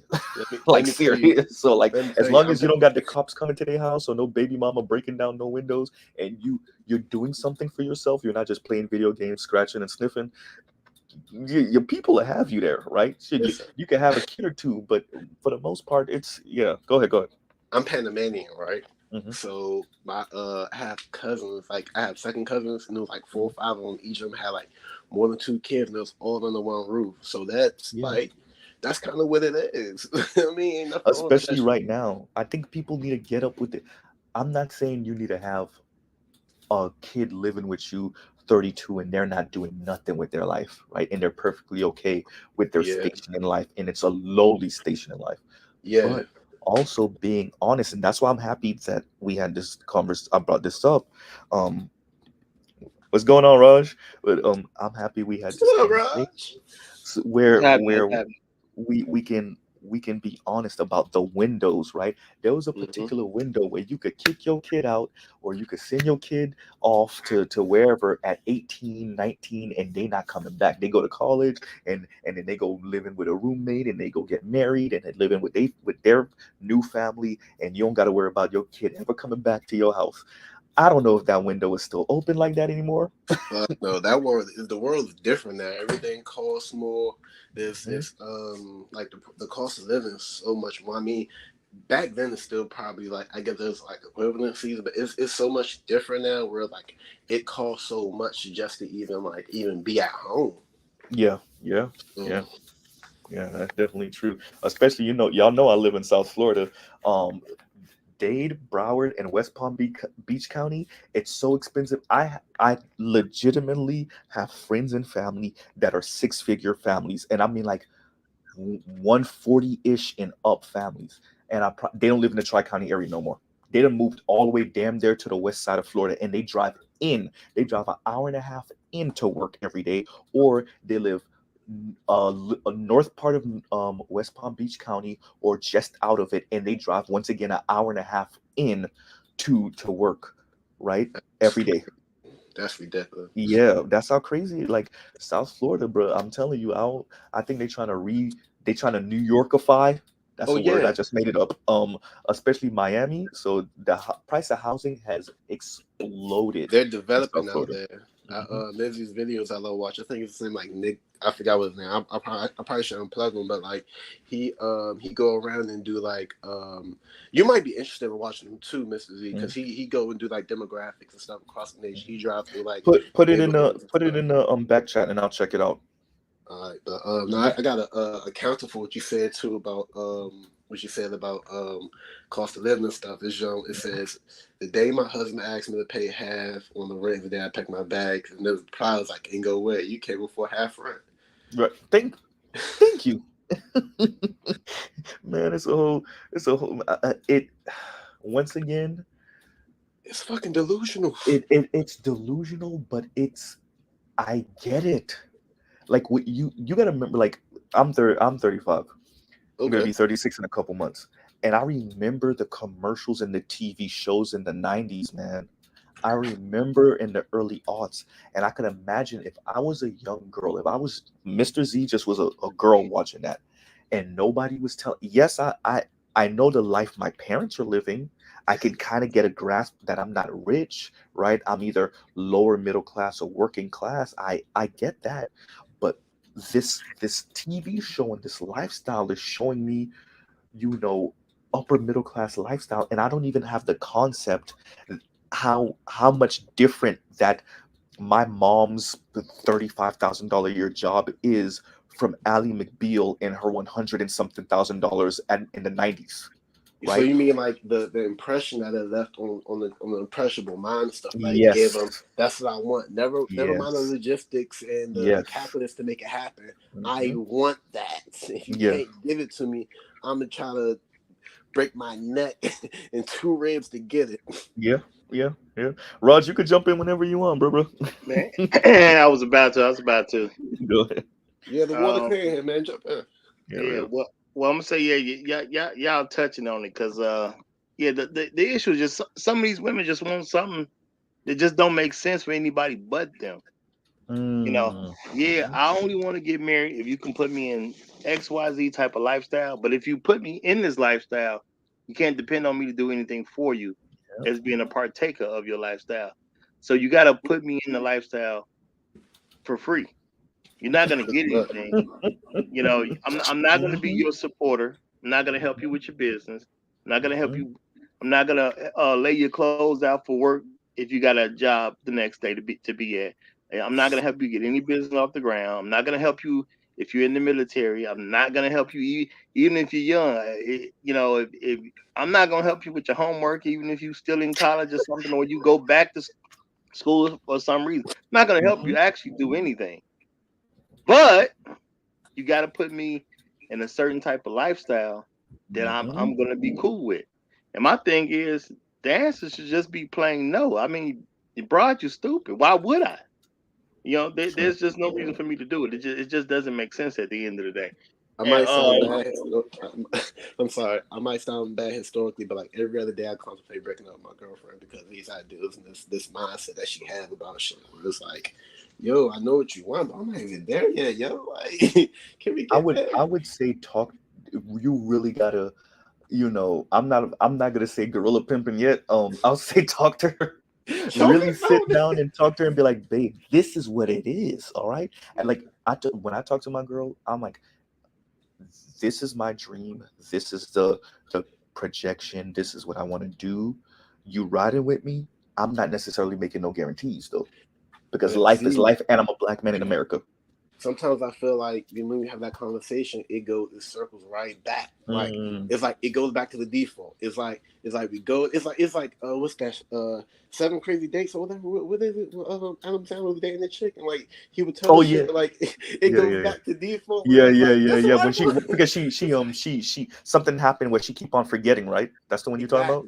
Yeah. It's like when we have this conversation, like, oh, I get it. Like I'm doing the upward mobile thing. Like I'm first generation American, first generation college student. Me and my brothers have college degrees. My mom doesn't have one, so like for us to be working where we at and doing what we're doing, she don't understand where I'm coming from versus her parents. Like they're on the second house and they bought the first house, so they had this whole different socio-economic relationship with everything. It's like, yo, I'm trying to get there, but if I keep spending my money, I ain't gonna have none. And like we had a conversation, and it goes back again. Where we're going to Fogo? I mean, where we're going to do this? Where we're going? I'm like, dog. Let me shout out real quick. Let me shout out to Hakeem. What's going on, bro? Shout out to I saw Sir Anthony in here. Shout out to Renzo Jones, Gami. Let me read this. Let me actually highlight this comment so I can read it. Gami said, in other words, they're unconsciously asking you to make sure they're useless to you. What does the word unconsciously mean? There you go. Consciously asking you to make sure that you succeed. It's kind of flying over my head a little bit. I'm not gonna lie. What they want you to do is work hard enough to be in a position that you can take care of the lifestyle that they want, and they don't need to be concerned about it. Yeah. And therefore, they don't have to help you. Yes. Most women today are trying to they're not trying to help you at all. They're trying to help you need to already be who you are. So when I come in, there's no work that needs to be done. Yep. What you must value me as if I'm the reason you got all this done in the first place. Exactly. I'm gonna use a bad word and it's gonna sound dirty, but it's kind of accurate. Parasite. Yeah. I mean, that wouldn't be inaccurate for a lot of them. Yeah, it just sounds like a mean word, It just sounds mean. So, to me, it sounds accurate. Me too. It's accurate. Me too. And that talking about that, and so Mr. Z is the type of person that I can see your arrogance. I can see it. I will give you an out knowing you're not going to take it, only to prove that that's how arrogant you are. right? So, Audaciously arrogant. and that's pretty much what I just gave them. I'm like, you've been manipulated by the society to view us this way. I'm giving you this out because I know you ain't gonna take it because you so arrogant. And I'm responding to a brother that when I put out a video a few months ago, he was like, "Damn, bro, you giving them the out, you giving them the secrets," and I'm like, "You don't get it. They're so far gone. They will. It's like a person starving, and you bring them a burger from McDonald's, and they slap it out your hand because they ain't blown. They're offended, right?" So that's what I'm doing. I'm like, bro, I can get it, and I'm talking about on a macro sense, right? I'm not talking about if you know someone personally and you know what their real issue is, and it's not none of this outside external factors. On a macro sense, though, I'm saying I understand the environment and I understand how it's worked on people in general in the West, but primarily women, right? I get it, and even Black women. I'm giving you this, but you're so far gone that you won't even take. You're still gonna be like, no, fuck you, nigga, you little dick, motherfucking no money having ass, like, and like that has a price to it, and you're gonna have to pay the price. I'm good. My girl called me the B word last night, bro. Oh man, she called me broke, bro. And it was like, yo, but what's that? Me and Roger have had this conversation on his platform. What does broke mean as a Black person? When you call another Black person broke, what does that mean? You're not capable to actually go do the things we should be doing right now or whatever like that. Like, but what does that even mean? Bro, it's stupid. It's stupid, bro. It's real stupid. I'm gonna break it down like this. I got like 14, 15 bills, right? And all my bills are usually paid. I got everything I need. After I pay my rent, my car insurance, I have my own place. I have a car with car insurance. I got my phone, my technology, whatever. So you're not skipping no bills. So you actually paying bills. car insurance. I just don't have any surplus or any money to play with. You don't got baller money. That's the problem. I have less than $1,000 in my bank account, so it's like I'm gonna be honest bills right are paid, now. I'm working towards it, but like I just start touching 40K just now in my career and shit like that. So it's like I'm not. Wait, John Jones. Wait. Let me say this because I'm sorry for interrupting you. Let me say this. At 40 grand a year, you're right at the median line. That's number one. I just got there. No, but that's okay. You're 30. You got time. Yeah. Number one. Number two, you did say you're going to grad school. That's number two. So, like you said, upwardly mobile. Number two. Number three, 60% of Americans can't afford $1,000 emergency. So you having $1,000 in the bank or a little less than $1,000 in the bank, you're pretty much. So you just described to me that you're American. Roger, did you hear what I heard? He just told me he's an American man. Yeah, he did. That's what I heard. He did. Well, you know, I think the one of our issues is when a chick calls you broke, your default is not just drop her. You know what I'm saying? That see, broke can mean anything to a woman. Mm-hmm. And if you say that that's something I am, what do I do know? What I do know is women don't like broke men. Mm-hmm. So if you call me broke, you just told me you don't like me, which now I'm going to ask you to exit the relationship. Bro, every other day, every other week, I think about breaking up with friends. Like, stop thinking and do it. I know Roger was going to say something like that. If you want to get something done, you got to start. So if you want to be out of that relationship, you got to start the process of getting out that relationship. I don't know if y'all live together, whatever the case is. Hell no. Well, then the starting process is pick up that phone, just tell I had enough. Then you'll be out of it. It is what it is. I got a video idea. I'm gonna have to side you maybe. So I gotta sing you a broke sponsor, but like the actual, I guess the I'm trying to describe it, like the stages of like the breakup thing, like the I don't know, like the common stage or common in like the common, what's it called? Put it in the back chat. Yeah. Yeah, so Rush can see it. Mm-hmm. Yeah, I have to think it out, but I got an idea. I'm gonna send it your way. By the way, the person that you sit in the background, yeah, I've seen this channel before. I've checked out some of those videos. Yeah. So yeah, and if you want, read the previous like 4 comments and see what people are saying about your situation. But like, let me see. I mean, like Rod said, like, you know, women don't like broke dudes, right? For whatever reason, you know, that is. But what you described to me is you being an American man. You're at 40 grand a year. You're upwardly mobile. You might have a little less than $1,000 in your bank. 60% of Americans, once again, can't afford $1,000 emergency. So you just described to me that you're a typical American male, Yeah. right?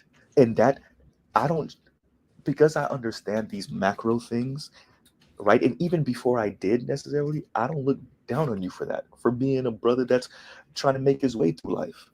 And I don't know. I mean, I sometimes it does feel. Thanks, Sir Anthony. Sir Anthony said, "Didn't know that you were monetized." Salute. Thank you very much, Sir Anthony. Um, but I don't. Ed does have a point. Shout out to Edward Anderson, my fellow millennium brother. Sometimes it is speaking to the wind. I put these numbers out here for the people that want to listen, for the women that sneak onto my channel and want to listen, right? And for the men that yeah, because there's a few of them, Sneaky and listeners. yeah, the sneaky listens, right? And then for the brothers that kind of want to have a better grasp on what's going on in the overall environment, both in this country, in the West, and around the planet when it comes to dating, relationships, intimacy. Even people like me, I am in a relationship, a very serious relationship, but I still like to know these things because I just like to know, right? So if y'all look at my YouTube history, it's just shambles. It's just everything, right? Car stuff, politics, relationship stuff, and everything. This is good information. I can help another person, even if you're not in this situation. Exactly. So that's why I like letting people know this stuff. Now, the problem is sometimes it does feel like you're just howling at the moon because some of the brothers don't want to hear it for their own ego and pride. And obviously the sisters don't want to hear it, and they don't want the brothers to know because they don't want the few people that are going to listen to you be like, huh, I never considered that.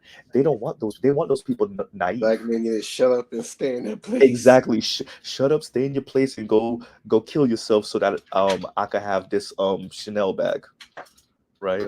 Or this Gucci purse or whatever the hell. Well, this is my thing.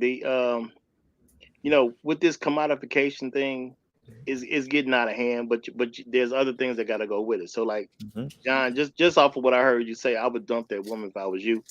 A woman that doesn't appreciate what you can do does not deserve the benefit from you. That's what I'm gonna tell you. Okay, whatever you're doing, she obviously don't appreciate it because in her mind it equates to broke. Man, that's a lack of appreciation. She don't me deserve any benefits that you create for her. Period. Let me share an experience with y'all, and yeah, I'm gonna hold myself accountable for the fuck up that I've allowed to happen. Right. So her birthday sounds like accountability to me. Go ahead. So her birthday just passed. We've been talking. We've been fucking around with each other for about a year. It should be bringing up going to travel, stuff like that. I've been open minded because I just got my passport during the pandemic, stuff like that. Just by leveling up and stuff like that. So I've been working and stuff like that, but I've been also working on being financially stable, stuff like that. So she's like, "We supposed to chat before our birthday," and that wasn't on my agenda. But she was trying to basically do this inception thing and plan in my head where we're now going on trips, all that other shit. I'm like, how the fuck can we afford this? So she said she want to go to the Dominican Republic for her birthday. Her family always travel, do all this other shit. Her family well off and good and shit like that. I'm still working on getting up. So she basically coerced me to go on the trip with her. And I told her I'm thinking about it, and I told her I made my decision, stuff like that. She shamed me into like basically thinking about stuff like that and looking at how much it is. So now I'm in this position where it's like I'm trying to have all my bills together and stuff like that. And I just got a job I'm having, and it's really like $8,000 a year more than what I've been making. So now we went on this payment plan, and now I'm stuck doing $130 a month, 18 months for the trip that we took. Wow. And you know what? That's absolutely fine as long as you break up with her. Yeah. No, the only, you can't do nothing with a woman like that. She doesn't appreciate you, and when a woman is not accustomed to appreciating a man, that's just a continued behavior she's gonna have. You can win the lottery tomorrow. It ain't gonna make a difference if she's already accustomed to not appreciating you. And that's what your problem is. Your problem is not your financial status. It is not your social status. Your problem is she don't appreciate you. Yeah. And look, I walked into actually making the decision knowing it was a bad financial decision. And I also just moved and I dropped 2 bills. So like I have more money, but it's now like now I got my foundational stuff. I really want to do some other stuff, but this shit just really got in the way of this shit. So now I tapped on another bill, and they make me upset. Don't bite off too much. So this is something I got from another content creator. It's not, make sure not to bite off too much life. That's the thing. As you progress and as you go up, you might take another bite of life, and only which you can afford. When you bite off too much life, and you don't have the finances to go along with that, and that's what it sounds like your partner is trying to do. I'm gonna call her a partner. I ain't gonna call her a girlfriend. Is she's trying to get you to bite off way too much life that you're not financially ready for, right? And it's because of the stunt. A lot of that is showing off stuff. I'm pretty sure she had her phone out taking pictures and pulling that on Instagram. Of course, it's for the stunt, and I'm not about doing that, right? That's not for the stunt, bro. Go ahead. I wouldn't even get her respect to calling her a partner. That chick is in it for herself. No, I'm keeping it real, bro. I'm keeping it real. She in it for herself. She got you to do something that she couldn't afford to do, so she can take the pictures and get the glory from it. It's not. It wasn't that. It's the other thing that she's scared to travel alone. Bro, who cares? She called you broke. At the end of the day, nothing she says matters to me at this point. She's already said you broke, which means she doesn't appreciate you. So I don't even care about nothing she said. I'm just keeping it real. Me, I don't care about nothing she said. She said you broke. So therefore, I know she don't appreciate you. I don't care about how women think about me that do not appreciate me. Once I figure out you don't appreciate me, you done. And that's something men just ain't been trained to do. You know what I'm saying? She called you broke, Bo. For me, it's over with. Now you do whatever you want with it. Persona non grata from that point on. Yeah, there's nothing for me to talk about after she said something like that, bro. Okay, you know what I'm saying? So her opinions don't mean nothing to me no more. I'd already be with somebody else. You know what I'm saying? It just is what it is. Because I don't know when she said that, bro. But I already seen another chick by this particular point.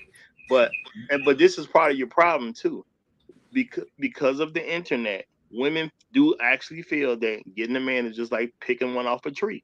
Because they can just simply go to the internet.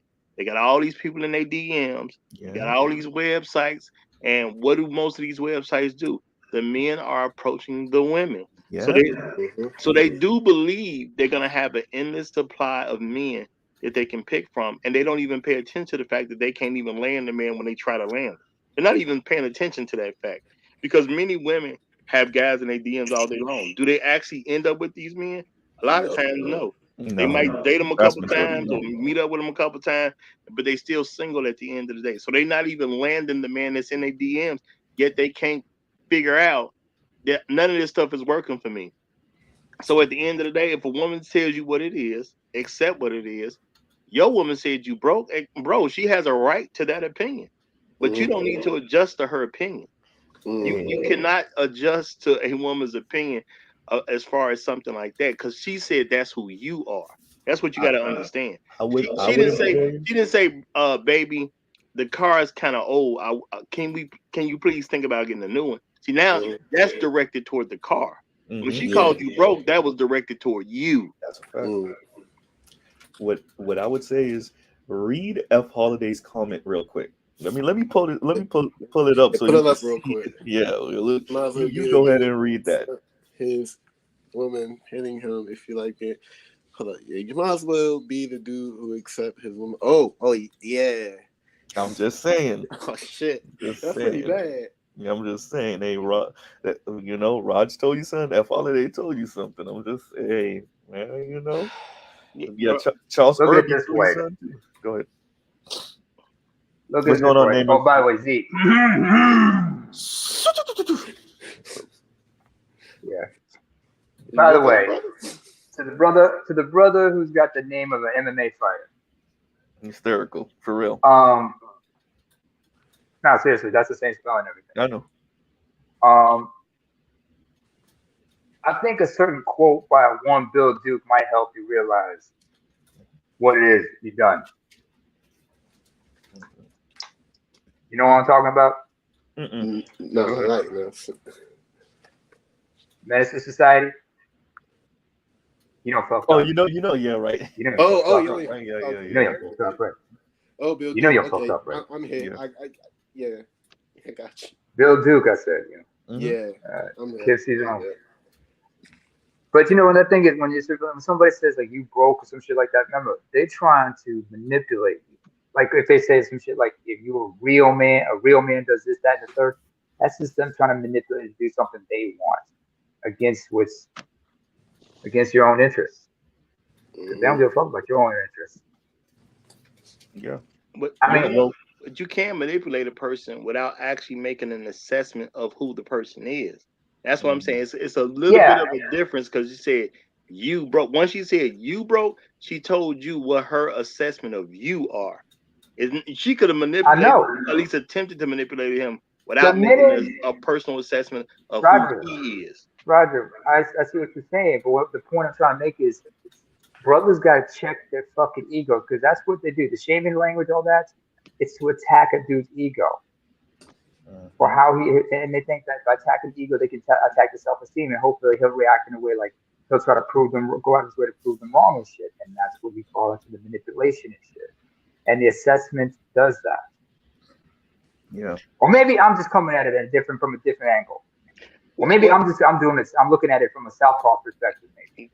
Well, what I'm saying, namely, is once a woman says you broke, she gonna have sex with another dude anyway. It's coming. I didn't even think about that. It's coming because she you're right. him. She checked out already. She's already checked out of the situation, and she's just letting you know that she's got one foot out the door already. I'm not gonna even say that. My thing is she made an assessment about him. And the whole thing is you don't have control of how people think of you.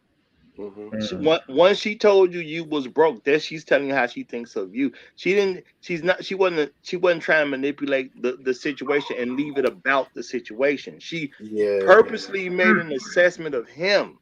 And once she says what her assessment of him is, I got to respond to that. She could have tried to manipulate him to take that trip in a multitude of different ways. I'm saying because she simply pointed out the fact that her assessment of him is he's broke.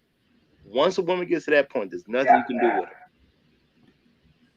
Just like how some people will try to assess a dude by saying he's autistic or creepy or some shit like that. Oh, so it's going to change the way that they address the individual because of their perception of them. And every woman's going to try to tell other dudes, tell other women this, that, and the third, hoping to throw the whole cock blocking shit and everything. Because they're trying to let every girl know that this person is no longer a viable mate, as if she has a good sense of what is a viable mate. Shit. Yep. So she seen me as basically in a sense where I'm looking at it now, the way she might be seeing in terms of speculation. Is no. When she insults you, she calls you bro, but what she's also doing in the long term, is assessing my stock value in her. Assessing your stock value, but it's mostly based on inaccurately, might I add. Now, the thing is, she didn't assess it. It's already assessed. She's already came to her conclusion. She's not thinking about who you she might made up her be. mind. It's over. She told you broke, and you're in her mind. No matter how successful you become from this day forward, you're the broke guy.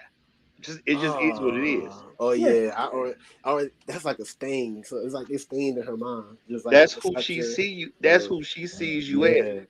And the thing is, what a woman sees you as does not have to. The thing is, a woman is not confined to reality with how she sees you. Facts. You know what I'm saying? We try to be logical with it and say, no, I can't be broke because hey, I just won a lottery. I got $300 million. That don't mean you ain't broke to her. Shit. Yeah, like I'm not living in public housing. Like my shit good. No. Like, well, but what Roger's saying, it does. The reality of the situation, and yes, but the reality of the situation doesn't matter. She's already made up her mind. The mind is gone already. Right? Oh yeah. Which there's no way for you to rework that. And the question is, do you even want to? It's like a woman that has cheated on you. She can come and apologize to you, but she's already made herself in a comfortable. Mentally, she's comfortable enough to take another man's dick. You can't change that. Yeah. She cheats on you once, she'll cheat on you again. Only thing you can do with that situation is cut ties with her immediately. Yeah. But but there's certain dudes out there, they don't do it. Well, you know what they try to do? They try to do the same shit that women try to do to us if we were to cheat. They try to make you live in apology. No. They try to hang that over your head. Oh. They're gonna hang that fact over your head. Sometimes you gotta be kind of say, look at it, like I remember one cat. If I can bring up names here, this is Z. Put it in the back chat. I'll let you know. Radio personality. Oh, radio. Hang on. Let me put famous people could go. I'm gonna use the Roger rule on this one. You can name famous people could go. Yeah, okay, famous people, because because I mentioned Patrice once, but his partner in crime, his partner in comedy, Dante Nero said this about a situation where he got caught cheating, right? Mm-hmm. He looked at the chick and he said, "You know what? Yeah, I did cheat. I think we should break up." And he beat it to the point to say, "Let's break up." And she's like, "What? Look, I cheated on you. Let's break up. I already proved I'm not a good person. I'm a cheating motherfucker. Let's break up." You know what happened? She tried to convince him, no, we can work this out. It's like, no, I think that's what happened too. Like, she's like, no, we can fix it, blah, blah, blah, and try to like keep me there and shit. And I'm like, yo, but you can't. But you can't. You got to get out of that situation. Because once you've done something fucked up, and once she's, because if she cheat on, go ahead, sorry, John. There's one thing, because now we're bonded financially, so it's like now I need to figure out different approaches on how to address like breaking up with her and still like getting this debt that like me and her I've made for myself with her, because I'm not about to just break up and not pay her back. She could take me to court type shit, do some real wild dumb shit. So how do I approach breaking up with her while simultaneously paying her back to get her the fuck out of my face? Wait a minute, what do you mean by paying her back? So the thing is, when we went on a trip, she paid hers all the way straightforward because like she had money saved up and shit like that. She took a loan out so like I could be able to go. And now, like I said, I'm on an 18-month kind of situation where I got to pay $130 for even going on the trip. To her or to an institution? Basically to an institution. So what you need? So what are you talking about? Then she's not an institution. But it was through her, I think. Go ahead. It's through her. That's the thing. Yeah. So now, because when wait a minute, it's in her name, not your name, right? Okay, so you just send her, you Cash App, Zelle, whatever. You send her the money. Call it. I wasn't even thinking about that. He right. What are you talking about? Yeah, Roger. Wait, what? I'm trying to also do that with minimum. And that keeps a paper trail out the way.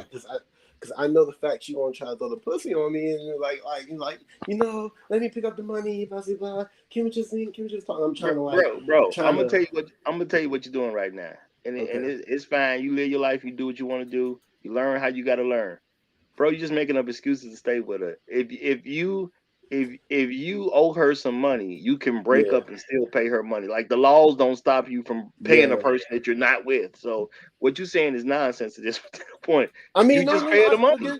It is nonsense, and I'm trying to basically. Bro, I get it. If you tell her that, she gonna say, but you owe me money. Raj, there's a comment on the screen for you, Raj. Yeah, I'm gonna still keep making payments.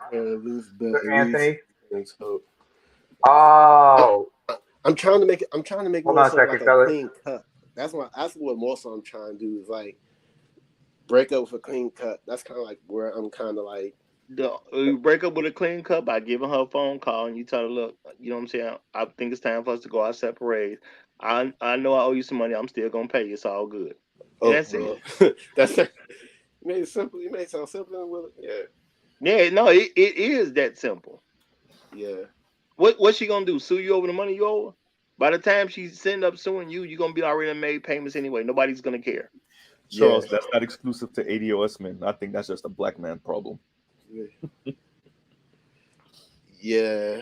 Bro, I'm not. Hey, it's not my life. I'm not telling you what to do. I'm just telling you she already made an assessment about you. It's gonna be fruitless for you to even keep her around. But if you want to keep her around, my thing is just be honest about it and say, hey man, I just wanted to mess with her anyway. At least you're not under a delusion when you accept I'm doing something that's a bad choice for me, but I'm gonna do it anyway. I mean, We've all done it, by the way. Yeah, grad school does start next month. There's some shorties up there, so I mean. But the thing is, and I'm trying to go back toward more the subject matter. She's living in a world where she can treat men like they're, they're just a thing to pick from. Yeah. Because women love this internet stuff. Mm-hmm. I'll let you read that if you about to. Yeah. Roger, I'm following your blueprint. So we and I'm sorry for all the people before this that I didn't read your comment. Or I did read your comment actually, but I didn't show it on screen. But Roger rules in effect, so we're reading all super chats. So thank you, TJ. Thank you, May I read TJ. it? Go ahead. Stop being afraid to start over by creating excuses regardless of the dollar and leave the rebuild. You read it better than I would with the Ice-T voice. Go ahead. Yeah. And I think that's absolute great advice. Wait, right there. What he said right there. Hold on. Think about it. What he just said, what Lorenzo Jones said. People are scared to start over. Nobody wants to go back to start at one because you build and rebuild. I mean, think about it. He said, are you in grad school, or you said you're about to go into grad school? I'm about to go into grad school. So you starting with this August? Yeah, this August. See, bro, you man. And that's what I'm saying. That's on the other side, breaking up with a whole bunch of other shorties that probably have, I don't know where their mind's at, but I got options. So that's. Do you mind me asking what your major is? Oh, counseling psychology. So, man. All right. So, in other words, in the next 7 or so years, we could be talking to a PhD if even that long. All right, go ahead. Yeah. So it's like I'm gonna keep it real honest. Part of me, like I'll say, 20% of all of this is a piece of being afraid. I'm not gonna sit here and act like there's no fear in any type of way. But the dude's kind of right. There's a level of fear, or I guess like anxiety with the actual breaking up process as well that I'm experiencing as well. Because I'm willing to break up with it. It's like performance anxiety. I'm willing to do it, but the problem is actually getting to do it. It's kind of like, them trembles or like, you know what I mean? It's like throwing the first. We have it. We people get it. People get it. So and it is something. But like I said, Raj was right though. That broke comment, man. I mean, to me, that was a mental checkout in the first place. And you could justify a lot after you mentally check out anyway. Yeah. Right. So that's number one. Number two, you also don't want to be with somebody that's riding with you only for your air quotes potential. Right. Yeah. Because that means, do they really value you and your time and your energy and your essence? Oh boy, I can't believe I'm saying this. But or if they just trying to be on the shuttle before it take off. Right. And that's a whole different situation. You know what I'm saying? Yeah. So, yeah. Well, my thing is, you do what you want to do. My daddy said we all gonna learn. Some of us gonna learn through a book. Some of us gonna learn because somebody told them something. Some of us gonna see something on television. Some of us gonna die before we get it. Once she made an assessment of you that's not a good assessment, I don't see why you're hanging around. Now, if you tell me, well, you know what, I still want to get the pussy anyway until I find somebody else, I would at least understand it. I wouldn't say do that, but I would at least understand it. You know what I'm saying? That opens up a bad potential, like having babies or other shit. So that's not. Yeah. But that's what I'm saying. I would just at least understand it. My thing is, bro, you don't want to leave the chick, and that's fine with me because it's not going to directly affect my life.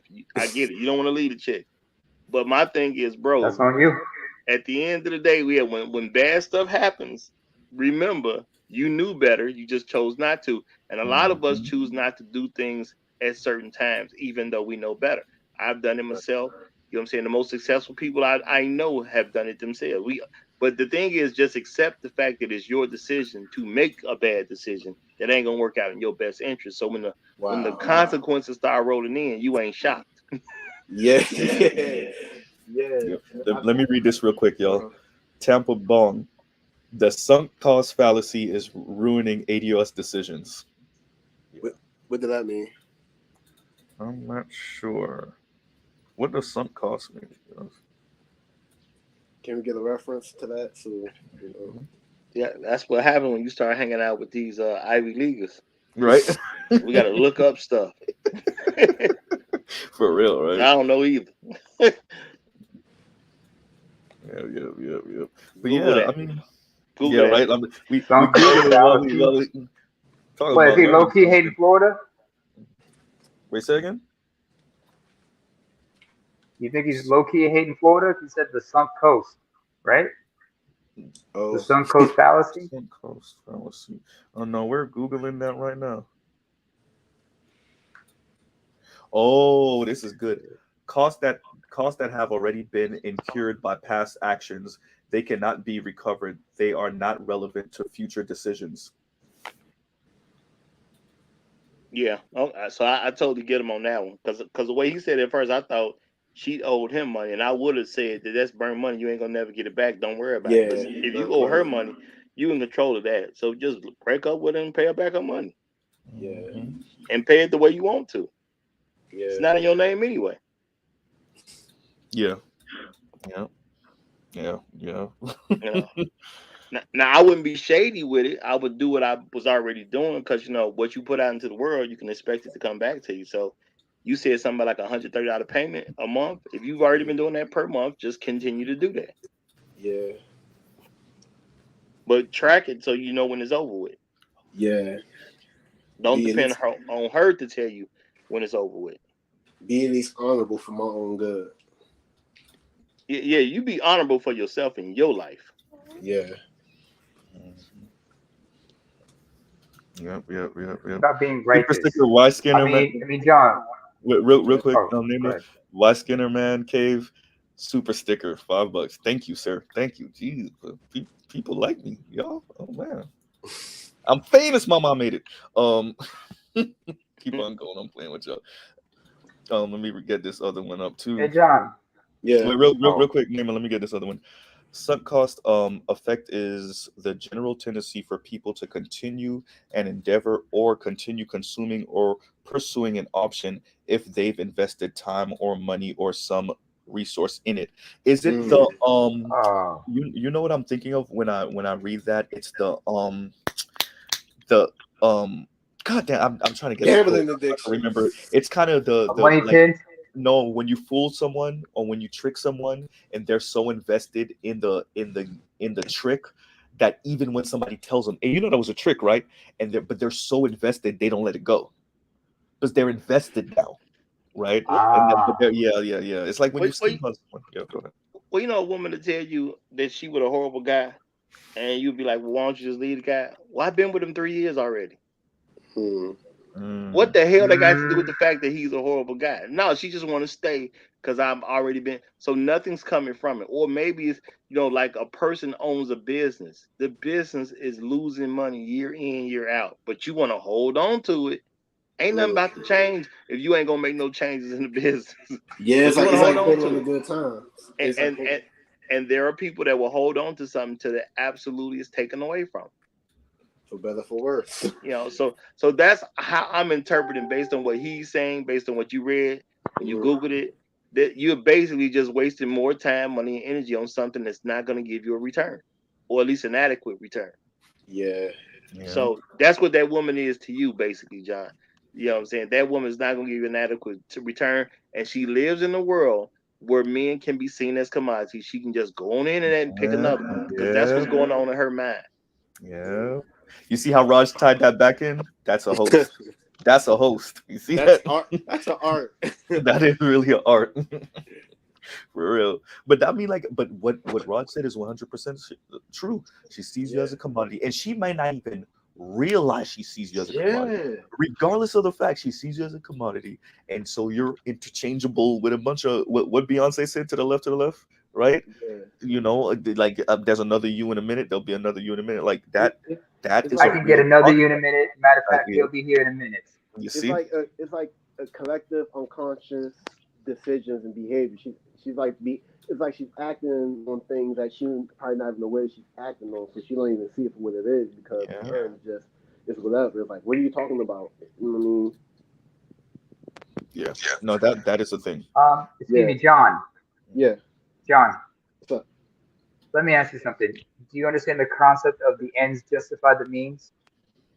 The end to justify the means? Kinda. I hear it all. I've been hearing The all my ends life. justify the means. You've heard that term, right?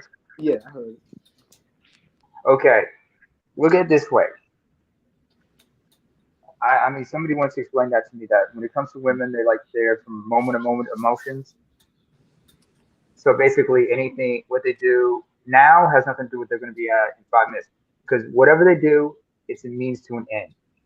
So whoever they're involved with, it's a means to an end. Oh, okay. It's like a tool. And it's short, and they have no concern for the consequences. There's exactly disregard of the consequences. Yep. It's like conditional. It's like a. That's why you only go as far as I need you to go, and then you're just done. Yes. Okay. I mean, look at it this way: how many women are with a certain guy because he's got good medical benefits? Facts. That's old time fashion. I mean, like dental, like for example, dental ones. Like say she hooked up with a dude, right? And on his dental insurance plan, half the people I know that work for the city, that's what it is. Half your wives are with you because what makes you think and what makes you think that relationship's gonna be good after she gets them braces out? Oh, I get it. Once she got them braces out, she's gonna move on to find somebody better because she's just using that person as a means to get one. I mean, like that's why, yeah. Just like you don't supply, you don't get women like certain plastic surgery or get work done. Yeah. Better never. Do not. You guys know what a BBL is, right? Yeah. We're black. Go ahead. Never give another. Only in Brazil. Oh, hang on. Now you got me mad, Mr. Z, because now I have to say, only in Brazil could you look at a woman's gunga and say, "Is that heel?" Because they can't pronounce it all right. Is that heel? Is that authentic? Only Brazil could somebody say that shit.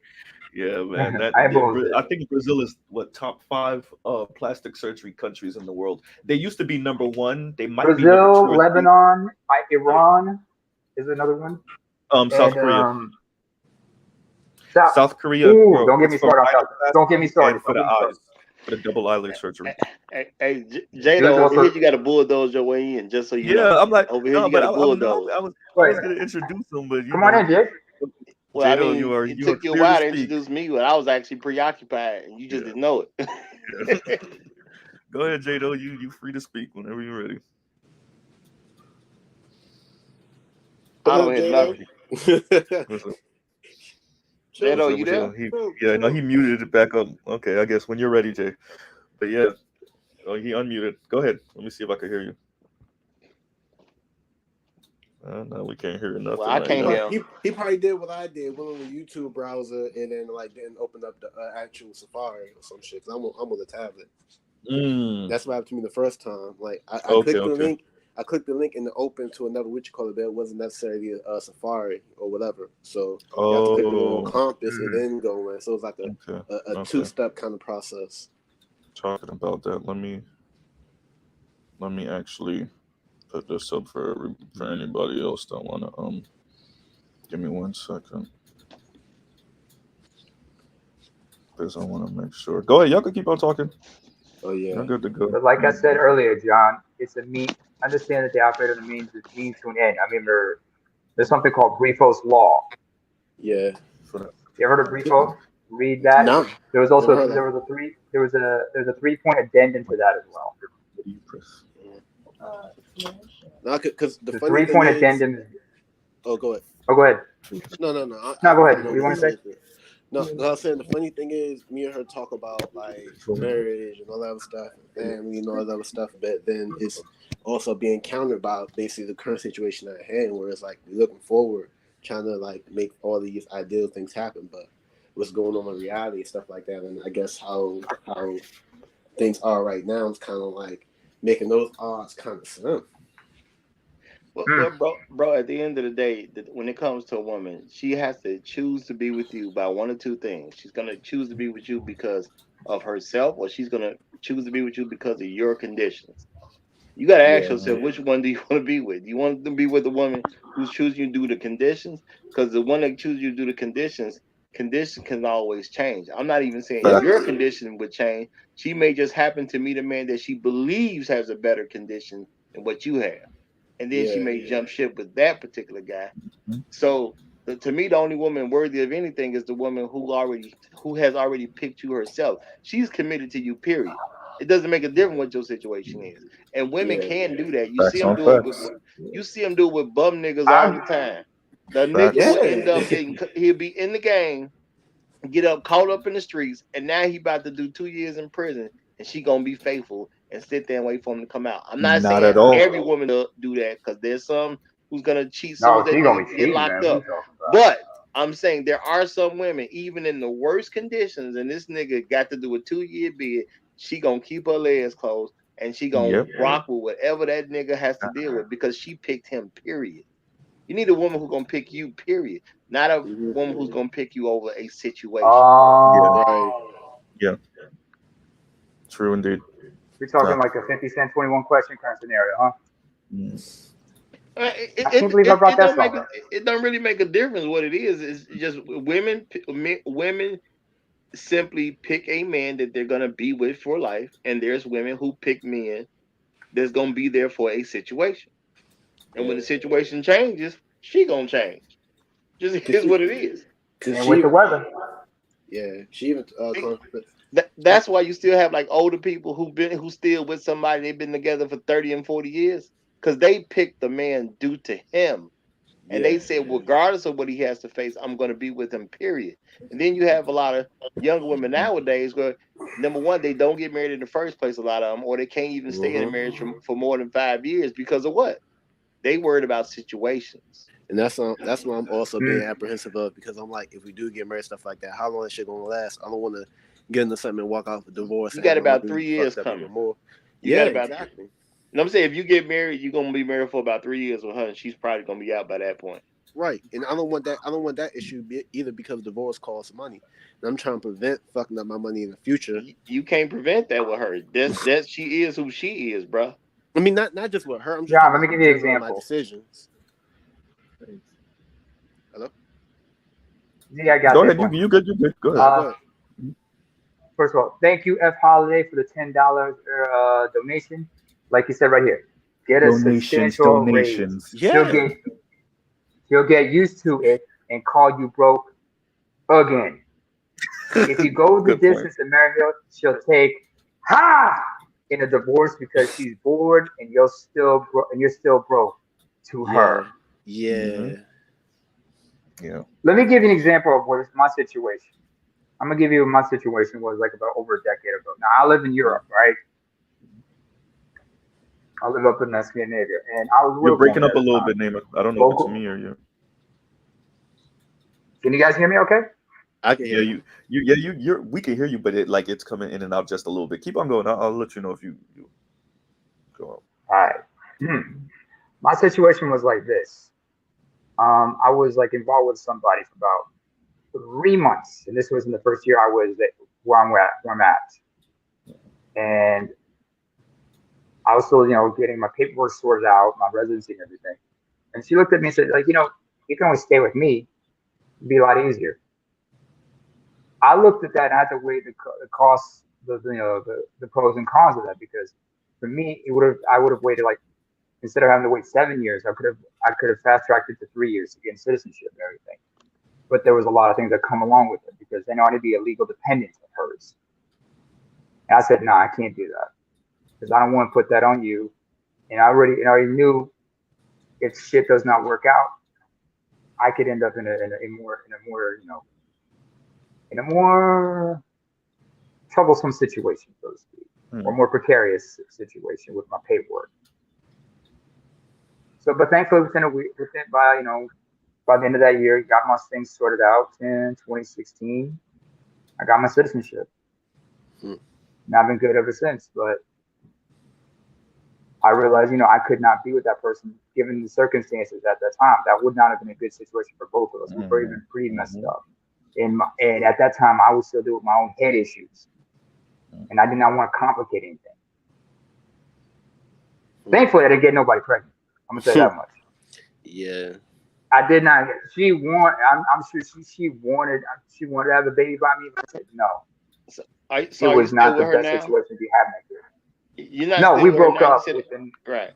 So she. I have not spoken. Roger, let me answer the question, please. I have not seen or heard maybe this because woman in over a decade. I think you might be coming in and out, so your timing might be a little off. But go ahead, because we can hear you. Go ahead. It's a time delay because, well, what time it is right now. You get that delay in signal shit. Mm-hmm. We hear you though. We hear you though. Okay. All right, I hear you. But like I said, no, I'm not with this woman. I haven't spoken to her in over a decade.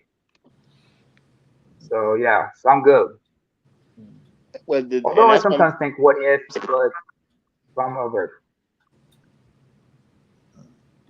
Go ahead, Ross.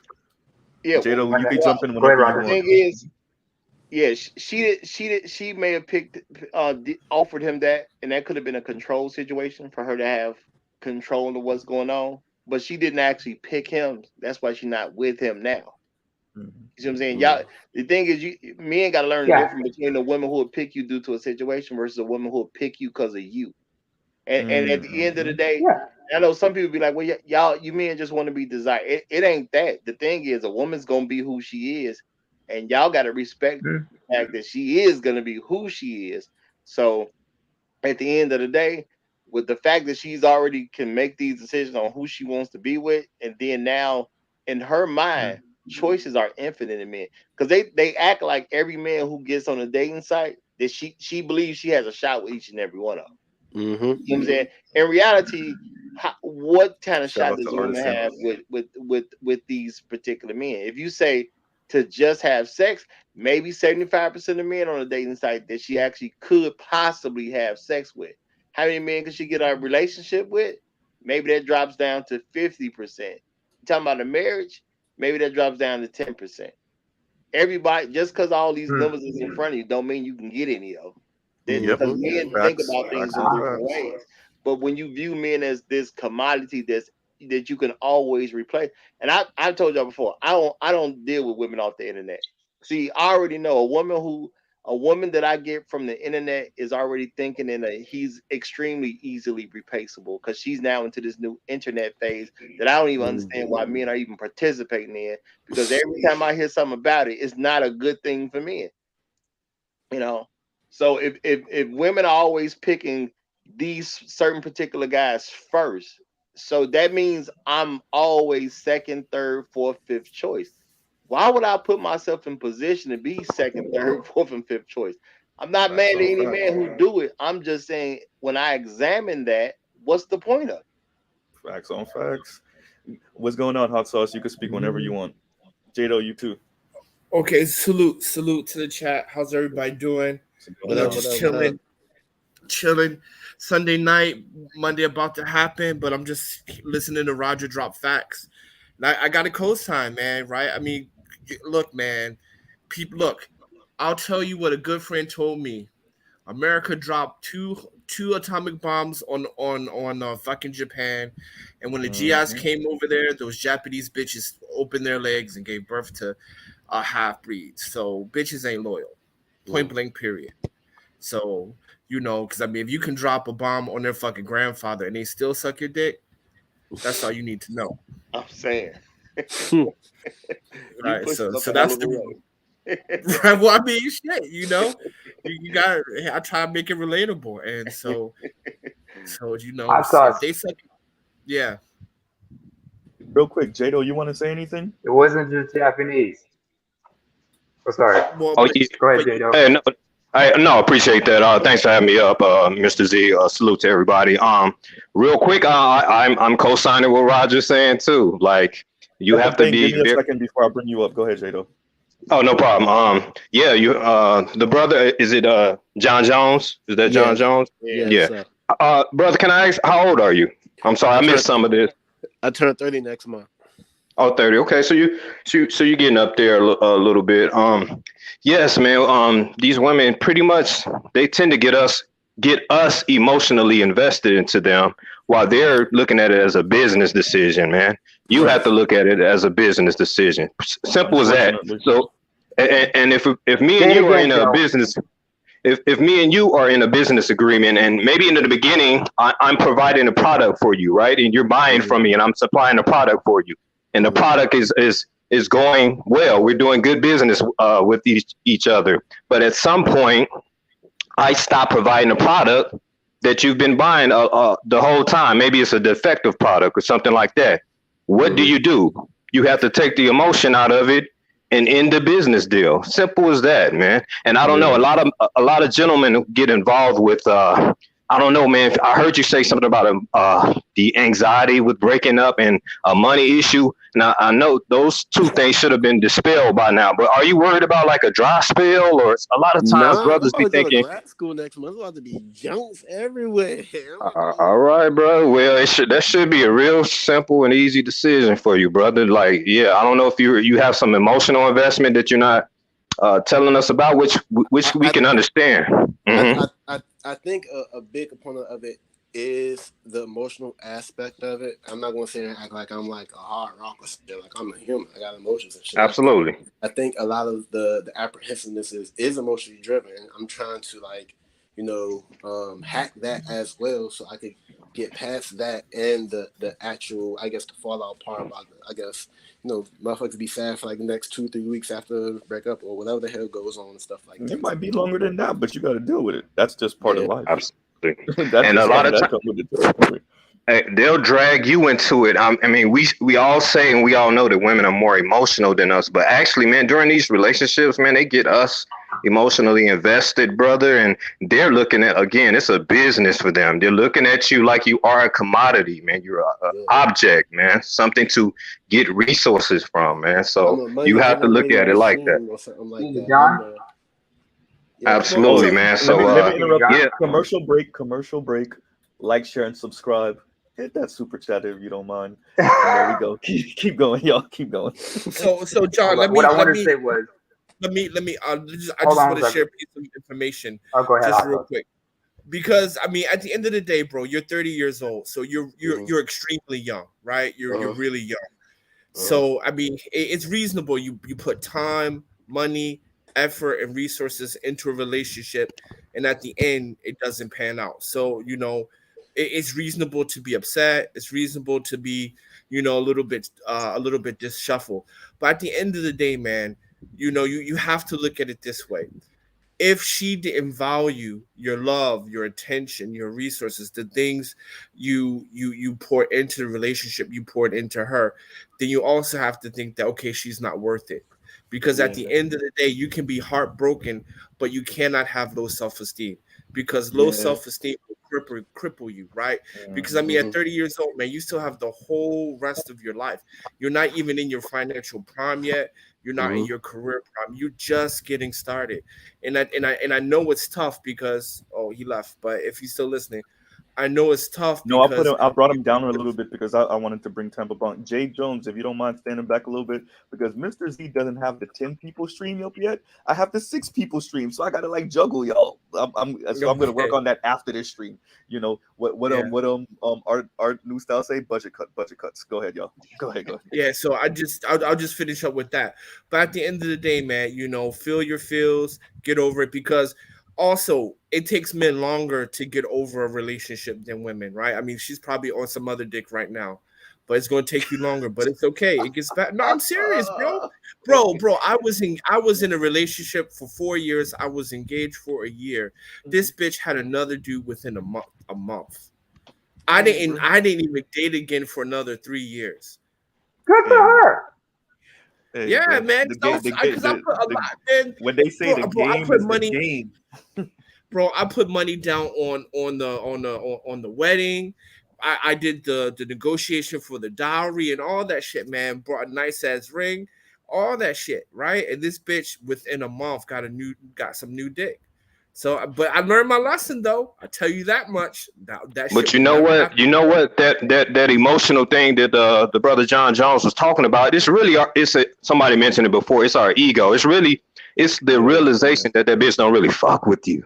Like it's like, but oh, I thought I had it. Yes, takes time, absolutely, though. That takes time, absolutely, right? absolutely. Because it took me a year because she called me back and said, "Hey, can we get back together?" I was like, "Fuck you, hoe." But if she would have did that like 3 months ago, I would have been like, yeah. But at the end of it took me a year to be like, you know what? I'm better than this. Well, that's actually. Oh, by the way, let me shout out real quick, Raj. Oliver the Great, thank you for the super sticker. Go ahead, Raj. Yeah, that's actually a good thing to do because men don't usually won't tell a woman she's gonna break up. The woman never has a chance to really declare how much she loves you and what she's willing to do for you, or make any kind of deal with you to even stay.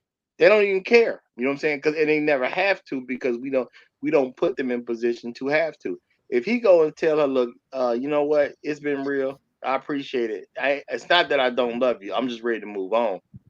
That's where she needs to show how much she actually cares about the situation, and she probably not at the end of the day. Well, I don't want to wish that on the brother, but she should at least be able to say, "Well, no, I don't want you to leave because of X, Y, and Z," and it'd be something logical. Yeah. And I just want to add this real quick. And the reason why it takes men longer to get over a relationship, because in general, men put more into a relationship than women. Holidays, anniversaries, you're doing more than her on your fucking anniversary. Valentine's Day, it's all about that, all about her, right? We do more. We just do more. So then when she's ready to go on, you know what I mean? She can walk away because, I mean, other than, swallowing a couple times, what did she really do? And wash a couple dishes, right? I spent 3 months salary on that motherfucking ring. Man, she washed the dishes that she dirty up, and you know what I'm saying. She cooked the food that you bought. Real quick, J Bones, thank you for the super sticker. Indigo Flow, thank you for the super sticker. Let me make sure you get your shout out too. Thank you guys. Thank you everybody for listening. Yeah, commodification of relationships. You see how the money getting in the way of intimacy and people living and building together, or maybe it's revealing stuff, while you're on your upward climb. Go ahead, yo. No, I just wanted to say that, you have to find out. I just think all women going to use you for a tool. I think every single one of them think that way. And you just got to find a woman who wants to use you for the tool of building a relationship. Her goal is family. If you find a woman like that, it is a lot easier to deal with and stay in that relationship. When her individual goal is family, you can't bring that goal to them and say, hey, do you agree with this? Maybe at that moment, she's going to say yes, but she's going to really have her own hidden agenda, hidden numbers behind the game. And so you have to really, I mean, honestly, guys, I call it lucky, but you have to really try to vet people. I mean, these dates you guys are going on and talking to people, these dates have to come out with some serious conversation. You have to really, be probing these bitches, man. You can't, you just can't be, you can't fall for a big butt and a smile. That shit is poison. Tell them about Donna. Tell them about Donna. Man, this woman Donna, who's a friend of ours, man, her husband got another woman pregnant while she was working in China, sending money back home to the Philippines. So what she did was brought him to China, got him a job. He didn't like it. He quit. Then she found him a job in New Zealand. Paid because she went through an agent. She paid a fee for it. He went to New Zealand, messed around with some other chicks, and then decided he wanted to quit because he didn't like that job. Goes back to the Philippines. She arranges for them to get to Canada. She gets to go ahead first because she's a teacher. It's easier for her to get a job in Canada. not in the big city. She got to go into like some little far out town, but still, it's a new opportunity. Mhm. Man, this dude said no. You can't go first. You can't be the one leaving. She stayed. She stayed back and found a way for him to go. So now he's in Canada working, and he has to work there for like I think a year and a half more, and then he can bring the family over. And all the while this dude's messing around, tripping around, doing all types of stuff, Donna's goal, Donna's direction. Donna wants a family more than anything else. Tell him what she said, man. Tell him what she said. Nah, you go ahead. You drop it on. You drop it on them. So, no, go ahead, man. Go ahead. Nah, man, go, man. Hit it up, bro. Hit it up. First. No, you first. Go ahead, y'all. So, I know y'all always hear me say, "Don't date a single mom. It's like HIV." But this woman, if she ever leaves this man, I might seriously consider it, because she was like, she's a rider. She should know, but this is what she said. All that shit she did to him. She told his wife that I can't divorce him because I can't look at my family. That would be the ultimate disrespect. Going to my family, divorce. Wow. There you go. So you know what that means? She picked him. Yeah. And that's exactly. All you got to get with a woman that picks you, and she gonna ride with you like that. You know what I'm saying? I still got relatives who like I told y'all before. Well, we on your channel, Mr. Z, so it necessarily, but y'all done heard me say on my channel that I got people who've been still married, and they've been married since I've been born. I don't never remember them dating or these folks been married, and I'm in my mid 40s, so it's about the woman picking the man. Point blank, period. The same way we pick them, they got to pick us too. And if she's going to be a ride or die, that's who she is.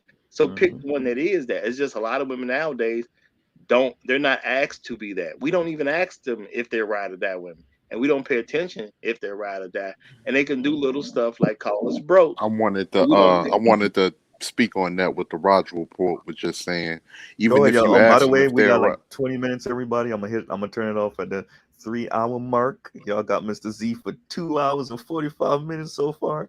So go ahead and once again, commercial break. Like, share, and subscribe, and hit that super chat button if y'all don't mind. Go ahead. I just wanted to say what the Roger report brother was saying, man. If you was to ask them if they ride or die, it's not like they'd tell you the truth anyway. But I'm not saying like ask them. The thing is, you have to ask them to do stuff and see how they respond to what you ask them to do. Because the answer is always going to be yes if you ask them the question. They all going to say, "Sure, I am." Why? Yeah. I don't think you're gonna meet a woman dumb enough to say no, I'm not. Yeah, because another thing with what the brother was saying with his relationship and everything, man. One thing when you're dealing with a lot of women out here these days, you got to stay 2 steps ahead of the game, and you got to pay very close attention to patterns, and you got to pay very close attention to detail and certain things that you will hear, because in the end, when people get comfortable, they tell on themselves. So once you start getting used to a person's character and a person, because one thing about affection can make us complacent. So you can be dealing with somebody that's treating you real well, you just really enjoy their personality, you enjoy them in the bed, and you become complacent with that to the point that you ignore certain things, and it can be right there in your face. So that's something that people need to pay close attention to, because at the end of the day, how a person is with our person come to you, with these different patterns and everything, can be something that they planning on, that you may fall victim to later on down the line if you don't, pay close attention to it.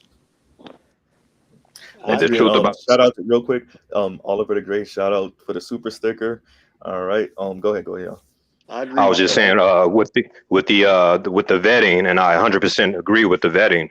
But unfortunately, man, just out here in this game, just period, when you really do the vetting, you really come to the realization that it's slim pickings out here, really. Like you will eliminate 95, 98, 99%. I mean, it's a must. It's something that you must do, but it's really slim pickings out here.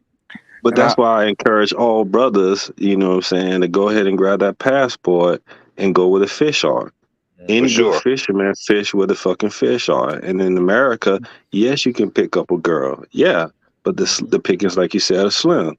In other countries, and the pickings are a little more bountiful simply because they choose family.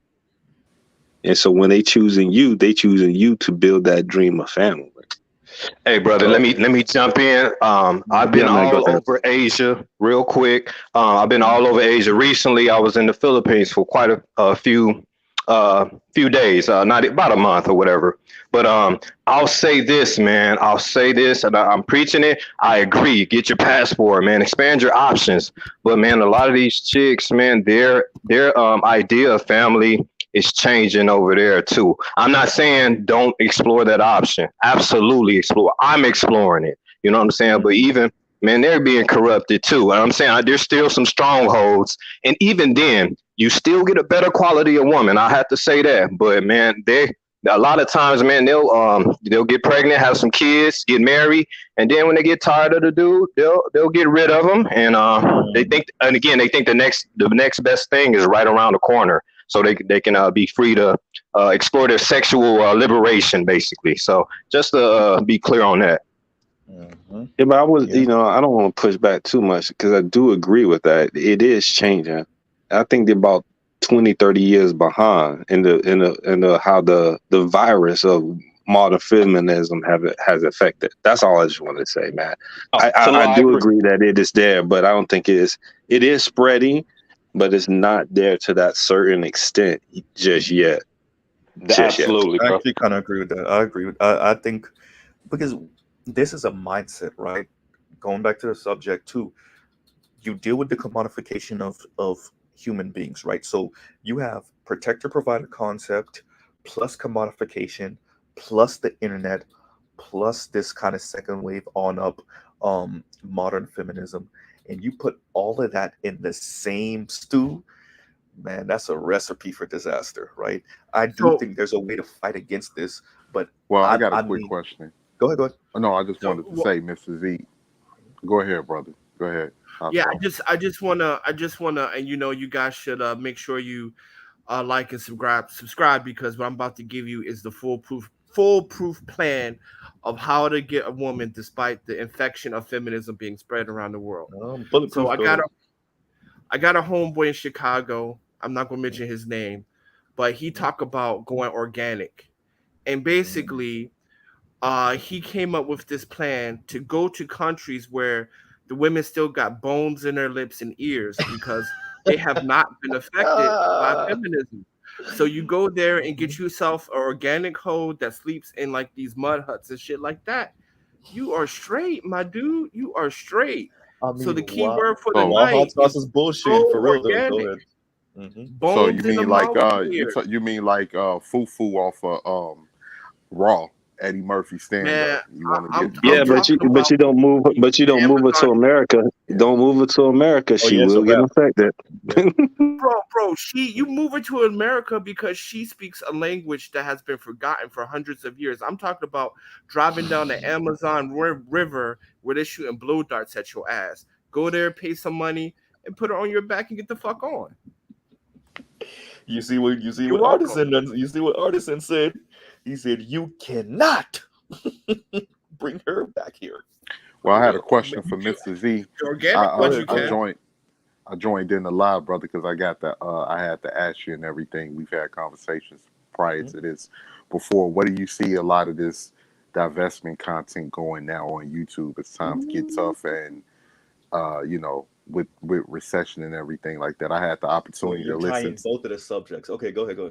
No, I had the opportunity to listen to Chrissy's live, and she had the nerve to say, well, we need our own media, but we can't expect black men to build that. I was like, how the hell do you expect black men, after everything that you all have done for the last 3 to 4 years, you expect black men to, when you just literally tried to sabotage and destroy our image online for all of these other groups to see and capitalize off of these women's insecurity and different things. You expect, man, y'all out there by yourself. I don't care. So tying that to the subject at hand, tying that to the commodification, I think women price themselves out the game. I think they set the bar so high that it won't even be that, because we got to be honest, most men aren't red pill, black pill. They're not aware of this space, right? They have little fragments of this that they kind of believe, but they don't know anything about this space. That's most men in the West, in America, right? Including most black men. I think women start pricing themselves out the game so much that even the young men and boys are like, okay, this is impossible. That's what I think the Chrissies of the world do. They keep on putting the bar far and far and far and up.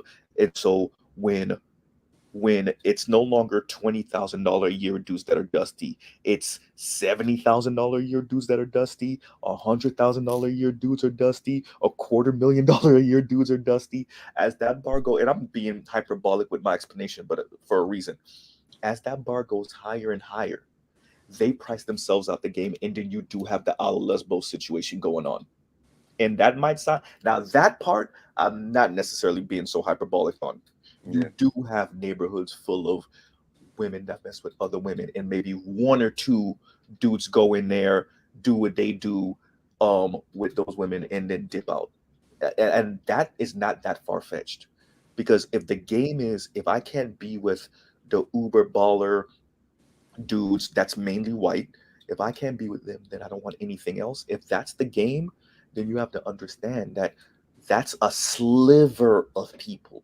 That's not even really 10%. You're talking about 5 or so percent, 2 or so percent. If it's that or nothing, and let's be honest, for most women, it ain't really that or nothing. They talking, but they ain't really. But as the generations pass, and they keep on pushing that bar up, it will get closer and closer to that. And so to answer your question, I think they price themselves out the game, regardless of what we do, because they like I dedicated a whole entire stream to the commodification of intimacy and relationships.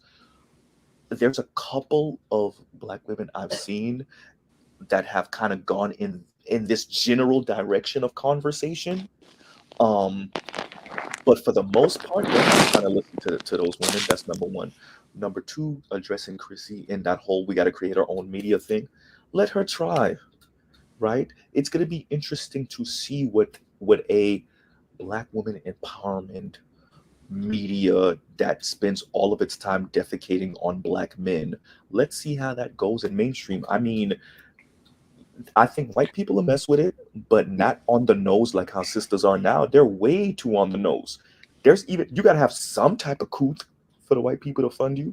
You can't Well, be I just think on the nose with it. she's Go ahead. slick enough. I think she's slick enough to do that. But she was talking about like as far as beauty, or because I noticed now she's been saying a lot of her videos black people, so now she's trying to She might incorporate be. men. But I just wanted to ask as well, if you was the king of the Negro Kingdom, will a lot of these King Joffrey women, Joffa, go ahead. will a lot of these women be allowed back? Will a lot, with the Paris Milans, the Chrissies, the Lexus Exodus, the Mahogany Pinks, the and all of the lower tier divestors? Because we and the funny thing about it is, AT the Letter, reason, you a cold brother. because Me I a already question. know the answer for me. I don't care if the Klan was chasing after you. But here's the thing. Like, the thing with me is because so much damage has been done. Because I think one of the things too, I think us too as men, we try to be fair and balanced when they're not fair. And I've seen all of this online, and I mean, like, for instance, like what you said on one of your videos, which I watched, these women have pretty much flirted with white supremacist talking points, and then they've let the other divestors just fully go there while they, help insinuate. And I just, man, like, I don't know. I just have to bring that because these people really disgust me. They make me sick to my stomach. But I just wanted to know what was your, because me, So that's my answer. There's you cause too much damage, and the sisters that you've done this to, we can't do nothing with them. It's not just you. If you were just spewing nonsense like the crazy person, the crazy woman in town, the crazy cat lady, and everybody knew, like, stay away from Miss Aretha's house. She's the crazy cat lady. She lost it after her husband died in war and whatever, and it's sad, but we got to stay away from her. If you're the crazy cat lady in town and nobody's really listening to you, then that's different. But when you are infecting the kids and the young people, nah, bro. When you try to come back in town and you got your mind right, I'm sorry. That's great for you and your mental state, but I can't do nothing with you. And you hurt too many people. We see that, bro. If you see some of the comments on Twitter, you see some of the comments even in on their own lives. They're 14-year-old girls. You got to know some of these 14-year-old girls haven't even kissed a dude yet. I'm not talking about the bout it. And they're already like, oh yeah, I'm not dealing with no black boys and da da da da da. That it, I gotta hold you accountable for that. That's why y'all see Mr. Z is so careful on my channel, man, because I know there's some 16, 17-year-old young black dude listening to me. And I don't want me to be the reason why he views certain sisters a certain way. I want his experience to be that if he does have those experiences. And what these sisters are doing a grave disservice. They're lying about, yeah, I don't want y'all to have these experiences. No, y'all some bitter, angry, late 20 something, 30 something, 40 something, 50 something year old women. And y'all are like that grandma that I played a month ago. And I just You're a wanted grandma, to, go I'm ahead, sorry. go ahead. No, I No, go just ahead. wanted to say, and they're trying, what they're doing is that they're purposely sabotaging these women to get back at the next Yeah, generation of yeah, black men. yeah. That's exactly what they're doing. They're Yeah. trying to double down and live vicariously through a lot of these women. Me, I don't know the deal with Chrissy, but I do know she's one of the slickest out of everybody I'm because gonna mention something about her when you're done. Go ahead. no, because she deletes her lives, Yep. and then on top of it, she did say back in the day she had a marketing degree, so she knows how this works. Yeah. So she knows Yeah. how to manipulate these women. She know how to. The difference between her and Paris is that when she goes for a different agenda, she slowly puts it in her videos as the videos progresses. Yeah, yeah. Paris just did an abrupt change, but Mhm. Chrissy was slowly putting slowly Mhm. put different intricacies in her videos as the time has went on to slowly, brainwash, the people and, have these girls in there. But that's all I wanted to say. First, let me shout out to Oliver the Gray again for the super sticker. And let me address this comment before I spoke. Do I whisper first? I Full disclosure, I am literally sitting in my lady's room right now, and she is sleeping behind me. So if you hear me whispering, that's because her house ain't a really loud house. I'm at her people's house right now, you know. So and she's literally sleeping behind me. Yes, and she helped me set up the live. So no, Mr. Z don't lie about what he do. So that lets y'all know my girl helped me set this up. So Mr. Z is who he say he is. That's number one. Number two, my girl is asleep behind me. So that's why I'm not being loud. Um, and as a matter of fact, we had this conversation earlier, but she'd be like, "You be loud." I'm like, "No, the hell I don't. You should hear me when I'm in the car." Right? So yeah, so that's why y'all hear Mr. Z not being that loud. It's not when I'm talking about black women. I mean, I'm literally talking about black women, and my black woman is like what? And I had I had one Go more ahead. question for Go you, ahead, go ahead. Mr. Z, before I go, because I know you're going to end this live, and I want to get the other brothers a chance to talk. Mhm. But why do you Yo, think a Gabby, lot jump of in whenever you want. By the way, go ahead, 18th. why do you think a lot of them start denouncing the divester movement, like all of these major platforms that was hopping on the bandwagon for views and different things like that? But I'll let you answer that after you tell me what you was going to No, tell me about no. Chris. So oh yeah, so Chrissy, so one of the lives she deleted, and I was so mad because I was gonna screen capture that shit or make a video, but she spoke about she was looking out of her apartment window, and she's had this nice apartment apparently wherever she lives, and she was like, my relationship life is trash right now, my love life is trash, it's complete bonkers, but I'm enjoying my view, and she was essentially saying like she's not gonna let some of this content stress her out too much, right? And because she was talking about like I guess she was going at one of the sisters I'm describing that was speaking about relationships and capitalism and how that's affecting stuff and materialism and black women and luxury stuff. So she was saying, sometimes we want to be in escapism. So she's like flirting with the black woman in delusion thing, right? She didn't go all the way there with her commentary, but she's on that line. She's flirting with it. She's in, and to a certain extent, I agree with her. Like, comedy relief. Sometimes, y'all know I'm a Corey Holcomb fan with his comedy, right? So comedy relief.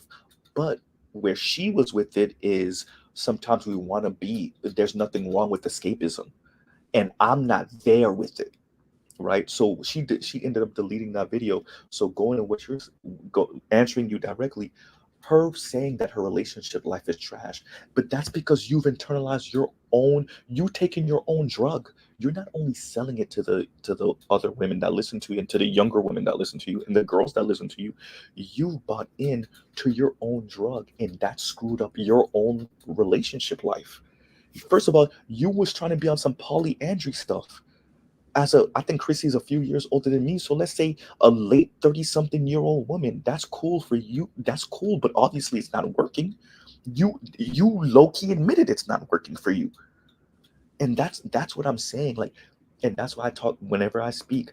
If there's any young girls listen to me, 20 and younger, 22 and younger, y'all keep on listening to these content creators. They gonna have y'all being miserable and sick out here, right? In the next couple decades, because now you still young and everything's still tight, and you could play some games. But once you start crossing over that 27 years old, ain't nobody trying to hear none of that. It's gonna be looking real nasty for you. And your favorite content creators, they making money. Some of them are actually attractive, physically attractive, and they be single like a loose leaf paper. You have to ask yourself, is it really because black men are that trash? Then why they don't got a white man? Is it because white men are that trash? No, these women are horrible people. They're miserable people. You follow them and they're going to have y'all single and miserable. Not just single. Some single people ain't miserable, but they're going to have y'all single and miserable. That's my long ass way of answering your question. No, I got you. I can dig it. I just want to quickly interject. There is some data that's out there that's saying that the young folks is not having sex at the same rate. I believe the young men are looking at the situation and maybe they are not red pill, but they're viewing the situation and saying, this is not working for me. This is not advantageous for me. Let me just hold back. So maybe they're just playing video games in their mama's basement. That could be a factor. But I actually think more of a factor is the young men are looking at the landscape and the environment in which they have to operate in and saying, no, thank you. They're just refusing. Well, that is actually what Brother Tampa just mentioned, and what Mr. Z was talking about women pressing themselves out, is the reason why I wanted to come up.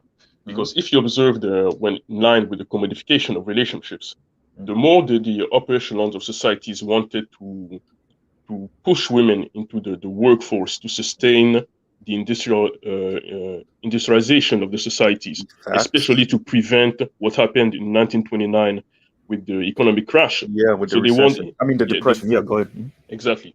With the war effort, they managed to boost the economy, but they needed something to sustain and grow the economy after the war. That's why they wanted to push women into the workforce, so that they could contribute into consumerism in society. Because you cannot have a great consumerist society without women, and for women to participate, they need to have a certain form of income. But for them to have a certain form of enough income, they need to move outside of the household and to be formed to become employees, just like men are. The side effect is, like, as you all mentioned, they become more they participate in the wheel of finance, and now they become instrument of the full commodification. The problem is when you push women in such an environment, the hypergamy is pushed to the roof. It's like sugar and insulin, You're supposed to, the organism is prepared for an old ecosystem, but now you push them into an ecosystem where they have too much sugar, but they cannot process it properly. Now the women price themselves out of the dating market, and the men end up observing that it's no longer worth the price. The juice is not worth the squeeze, as you often say. So now even the men are moving away from relationships or the SYSBM, and more they're moving apart. The women cannot satisfy all the desires that have been promised. And the men, on the other hand, see that they cannot provide what the women are asking, and they say what women are asking is not even valuable enough for them to produce that much effort. In other words, both of them are moving apart because of the situation that is pushed to the extreme. And we are observing the behavioral sink of the Mars Utopia in grand scale. Yes. And now you can observe that women become more and more, ironically, obsolete to a certain degree, because the more the society advances, the less, when they become more useless to men, the less men want to contribute to the societies. And there now you have women who do not want to reproduce. And now it pushes the government, who was part of the initial party to push towards that kind of societal transformation. Now they are the ones pushing towards artificial wombs and retracting the rights of abortions, because they have to find a way. In other words, it's a downward spiral that decreases the whole of societies. And now all the different members of the world are trying to find a way. How can we reverse the damage that we have done through industrialization? And the men are saying, we're trying to move out, you fucked up. And now we have different groups trying to say, how can we reverse engineer the trouble that we made? But women, since they are part of they react too much to the environment, they're not going to be as much of a game changer. Technically, they would have to change on their own, but because of women's nature, it is unlikely that they will change on their own. In other words, ironically, to save them, maybe some men will have to do some things that maybe jeopardizing the freedom of some for the long-term freedom of the many. I'm just saying it might have to be. This is the thing, and I'm glad that you came up Gilgami and said that, because that okay. So and this is why our elders, and this one I'm not actually blaming black elders. I'm blaming white boomer elders, white silent generation and boomers that went along with that Milton Friedman-esque bullshit, and now even their own sons can't marry these white women. You know how many and that's something I try to tell people too. There's a lot of white girls, white women under the age of 40 that's not married, no kids, because they've adopted this same worldview, right? And it is the commodification of relationships. It is putting a price tag on everything, right? And that goes to something that I've said also about the abortion ban in many of these states. They're trying to force white women to have their kids because white women have got it in their mind that they trying to live like Sex in the City, right? And so there is a price for adopting this particular worldview and allowing it to seep in to family building, to intimacy, to child rearing, all of that. Money is important to life. It's integral, right? Especially in the world that we've created. It is important. But when you make it it's the number one thing and you put a price tag on everything, that does cost you, right? It costs you. And I want us as black men in particular to still go out, be the best you can be, make as much as you can, get your education, right? But understand that there are other things in life that are more important. It's not just your kids. Because that's the throwaway. That's the easy one. Everybody's like, yeah, there's things more important in life, and they only be talking about their kids, right? No, I'm talking about more than just your kids and just your loved ones. There are other things in life that matter more than money, right? And not just stable, but ostentatious amounts of wealth. There's something more important than that, right? And I wanted to read this comment real quick because I'm about to sign off, and I'm gonna let you, Gil Gami, and 18th letter get a couple of words in before I sign off. But Spain Man said, I can see. So I used to be a divester videos in the near future, and guess what? I can see that being a thing too. I can definitely see that being a thing, because where we are with this conversation is, once again, the commodification of relationships meant that black men were lacking in many of these women's minds. It's not that we were really lacking. We're on the same level as our sisters, right? For the most part. And as a matter of fact, maybe a step or two above when you actually look at how much money we make, right? But because they wanted a particular lifestyle and because of integration, they were rubbing elbows. Enough of them were rubbing elbows with white women. It's a handful of Latinas that parents got some money, and some Asians who parents got some money. That completely perverse the way they view the world. Then you also have media in the 80s and 90s targeting girls in particular with lifestyle brand advertisement, right? Upper middle class advertisement. So anyone that's around my age, you in your mid 30s, maybe late 30s, early 30s, we were all watching the same television shows. We were all watching, for the most part, the Disneys and the Nickelodeons. And the girls got it in their minds. And that's because it was targeted to them. I'll give them that little bit of an out. This upper middle class lifestyle. And that was couched as stability. That was couched as the bottom, right? Now that they're grown as hell, they can't get that out their mind. So I equally hold these big, multinational or national corporations responsible for destroying the way young people view reality, especially the girls, right? And they can't now. They damn near, you can't do anything with them. They're so far gone, and they want this lifestyle so much that they're willing to. You understand how bad it is if you're willing to be single, lonely, and miserable if you can't have this other thing. So in other words, if I can't have the S-class lifestyle, the Bentley lifestyle, I'd rather be single, lonely, and miserable. And they really do be single, lonely, and miserable, right? So that is sad, and I agree with Gio Gami so much. They pushed the bar damn near past the roof, and we're gonna watch a couple of brothers suffer, but we're gonna watch hordes of Black women suffer because of their own worldview. And I'll pause right there for now. 18 letter, you want to have the last word? Gio Gami, you want to have the last word? Yeah, I'll speak really quickly.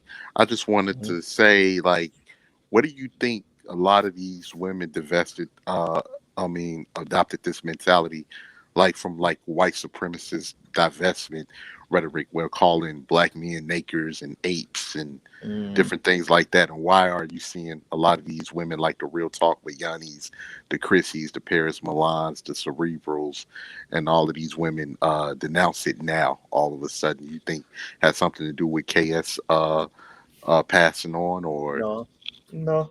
I think if Real Talk with Yanni, I don't know if she's really walked it back. I don't know if Paris Milan's necessarily walked it back. Is the rhetoric as raging hot as when Kevin was alive? Not so much, because I think they feel a little bit of a reprieve. They're like, okay, at least this Mr. High Value guy is out of here. But I think they're still on what they were saying. The rhetoric isn't, excuse me, as raging hot because they don't see an adversary the way they saw Kevin. But because, and this is the thing, I'll be at work half the time. That's the problem.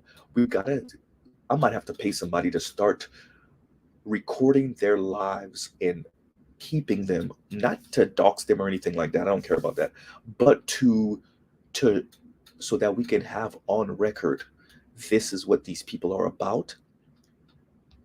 Number one, just for future reference, but number two, so that when the cost comes to bear in the future for their rhetoric, they can't say, well, I don't know what you're talking about, because they keep on deleting these things from YouTube, right? So they'll have a live, they'll have 1,500 people watching, 2,000 people watching, 2,100 people watching, and then they'll delete that afterward and leave it on their Patreon or something like that, right?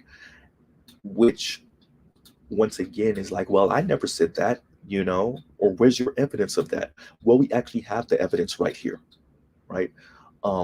So no, I don't necessarily think they're softening up per se. At least I haven't seen much evidence of that. For me, it's more of them being like, you know what, this huge adversary isn't here. And many of them, this is the thing, they weren't considering what Kevin was saying. They didn't think they had to, right? That's number one. Number two, I think that we're kind of in a time where a lot of their subscribers are going to really start to feel the pain of this kind of wave America's on right now financially. Their subscribers are going to feel the pain of $5 gas prices, $5 plus. Their subscribers are going to feel the pain of not being able to afford even a used car, forget a new car. Their subscribers are going to feel the pain of minimum wage not keeping up with inflation, and actually all wages not keeping up with inflation right there. Their subscribers are going to feel the pain. And you can only say the problem is Black men ain't stepping up. You can only say that so many times. And even for the divestors that actually catch them, the white man, you can only say that so many times because the white dudes ain't doing that great either, right? So that's why I want to kind of record their what they say, because let's see how much what you're saying in 2022, let's see how it looks in 2024 and 2025, if even that far away, right? But no, I don't. I a few of them will back up. I'll agree with you on that. But Paris Malone is bad. Chrissy is pretty bad. Um, but when you look at Lexus Exodus, Mahogany Pink, Yeah, they're they're next evil. level. Yeah, they're They're evil. evil. They're especially like Lexus Exodus when she played that clip, and her subscribers were talking about they liked the fact that the I think he was a UCLA student was that racist. Like, they were kind of celebrating that. Yeah, that's that. Once again, Chrissy and Paris Malone are pretty damn bad, but Mahogany Pink is too smart to be what she's on. That means she's on some neo-Nazi stuff. Same thing with Lexus Exodus. When you see them sound the way those particular women sound, and I don't want to give her views, but Lexus Exodus did interview Mahogany Pink a little while ago, and that interview gave me a lot to think about how educated those women are, and it lets you know this is not you're dealing with like You're dealing with an evil black men. person. Yeah. Yeah, yeah, You're yeah. dealing with an evil person. And that's one thing I think a lot of men haven't come to grips, that you have a lot of women within our group that hate us. And me personally, man, I love those women. The Chess Shardays, the Yeah, yeah, Chantel Simone's, the yeah. Six the Goddesses, the women that support us, the Rivas, the women that support us, the Danica Marie's. But for those women, those other women, I think black men have a hard time seeing them as an adversary. And a lot Mhm. of them are adversaries. Yes. They're no different from dealing with white supremacists. And it's to the point that Facts on it's facts. that it's misandry. It's misandry, Yeah. like Dr. T. Hassan Johnson stated out. Now that you're aware of this information, you'll be able to spot them out in public because they can't Mhm. hide.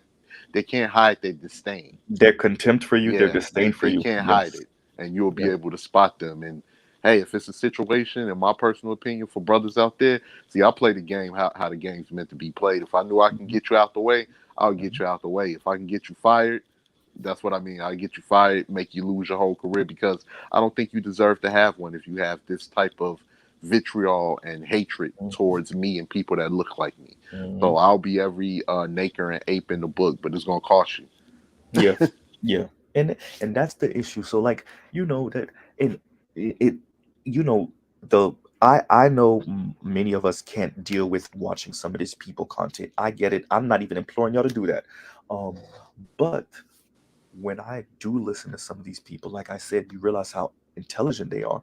And then what that does is it allows you to remove the plausible deniability of you might have got caught up in the algorithm, you might not know what you're doing. Now, once you hear them speak and you're like, oh, you know what you're doing. Oh, okay, so prison rules then, right? So that's when you realize this person is an intelligent, aware human being. They're just like F you though. They're so mad about whatever situation they got going on in their personal life.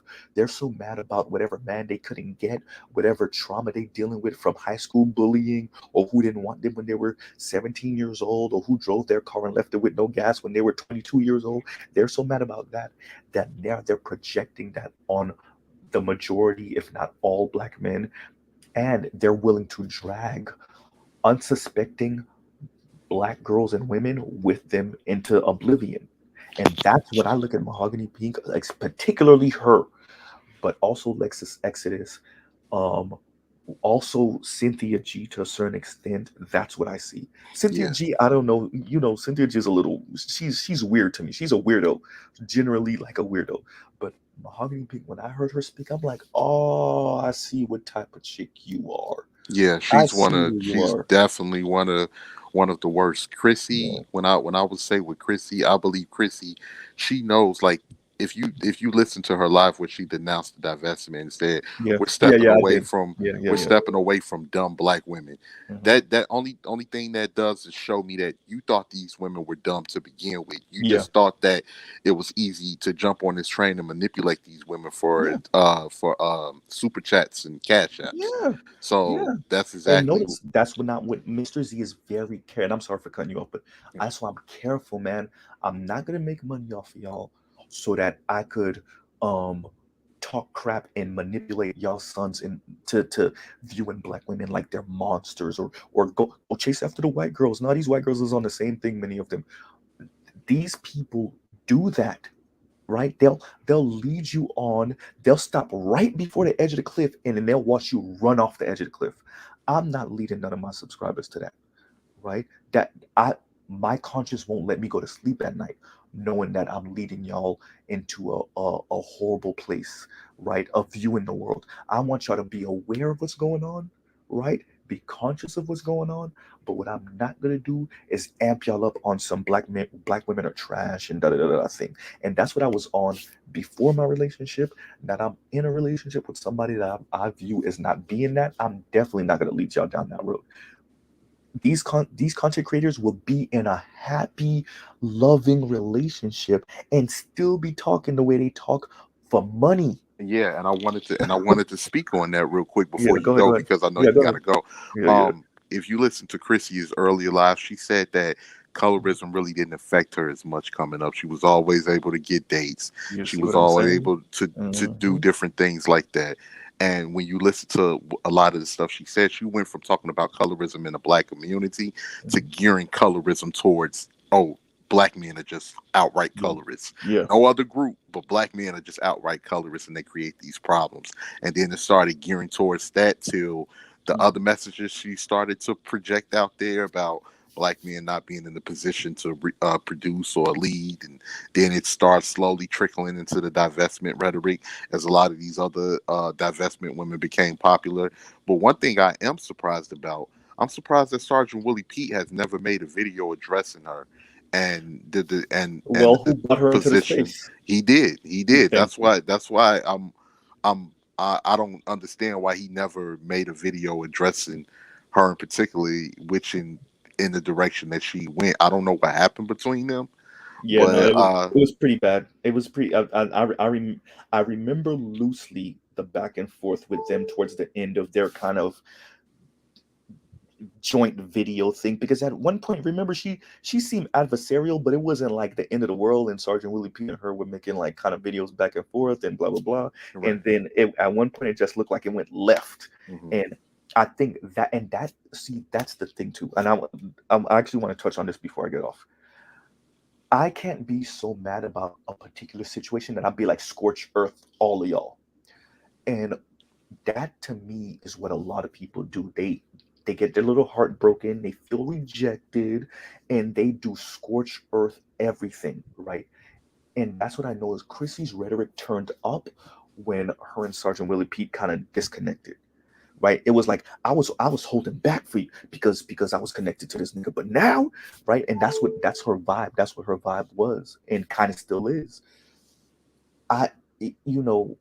We have to consider like America is default anti-black, and if you're not careful as a black person, you will fall into that, right? You will fall into default anti-black, right?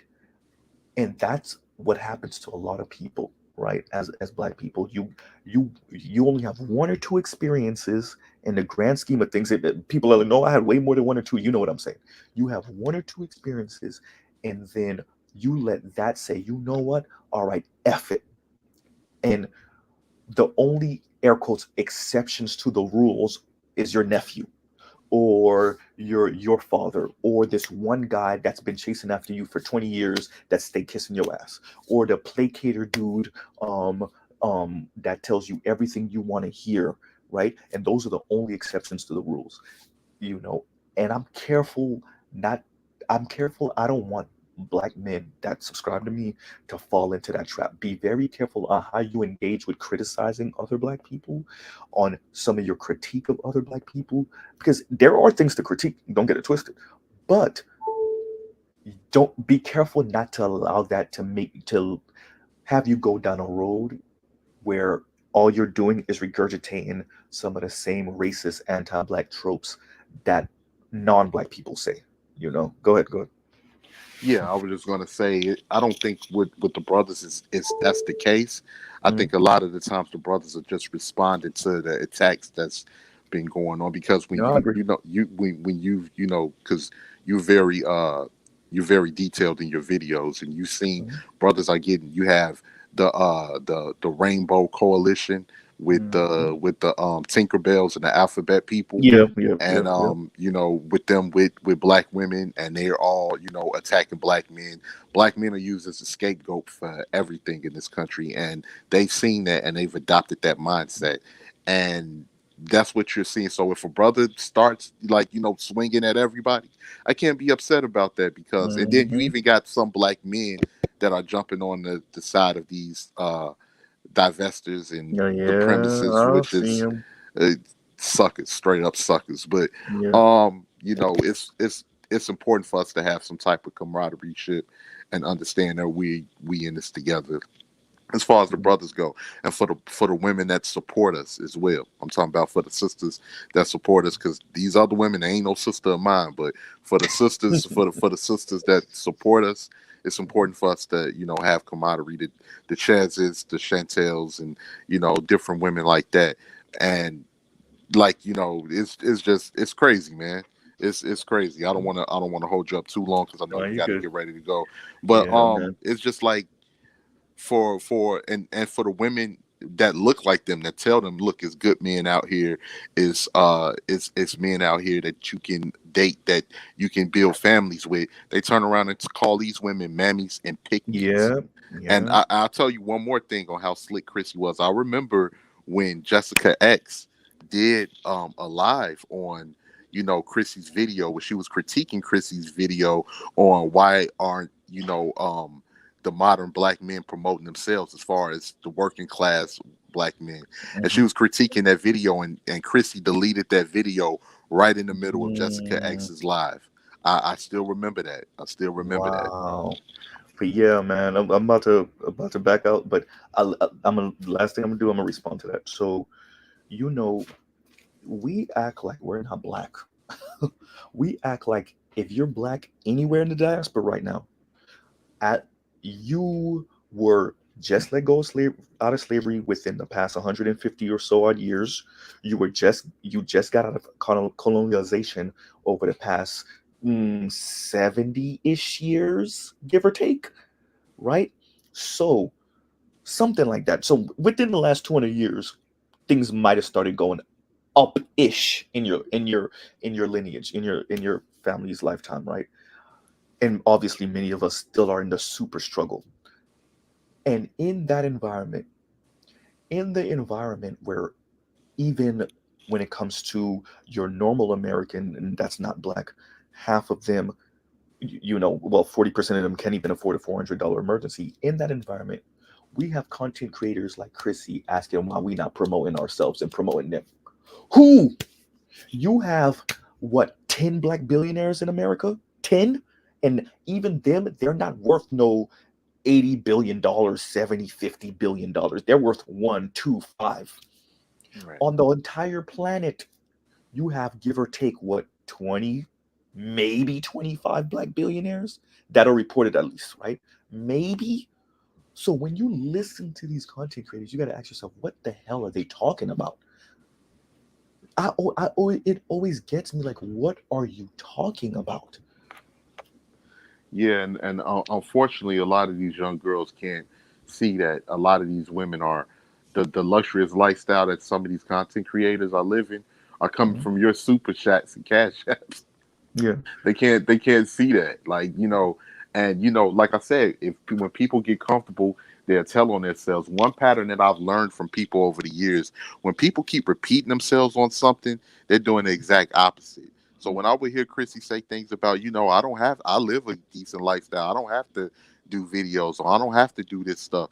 That tells me that you're saying that you're doing the exact opposite. You know that you have to keep these videos pumping in order to keep that Yeah.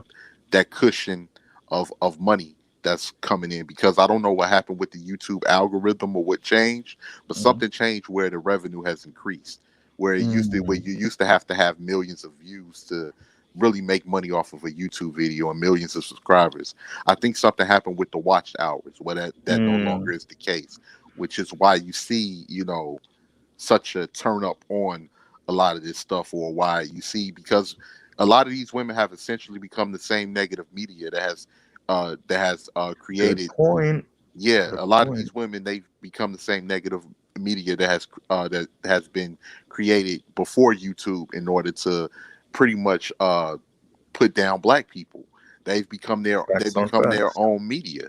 So now you see them saying things. Well, if you all want me to touch on something, send it in, and it's usually to keep fueling the hate, because they know that these women are going to send hateful articles in, or different things about black men, and so they take that and they remix it and they put it out there to keep feeding their audience. Because you notice a lot of these women are not talking about all of these deaths that has happened, where these black women are dating these Yeah. brads. They're As a not matter of talking fact, they about that. play that down. As a matter of fact, Yeah. they're like, look at them. They're what they say, like, this is scare tactics to keep us from doing this or keep us from doing that. I'm like, wait, talking about, y'all are being, like the video I made, y'all are being too loud.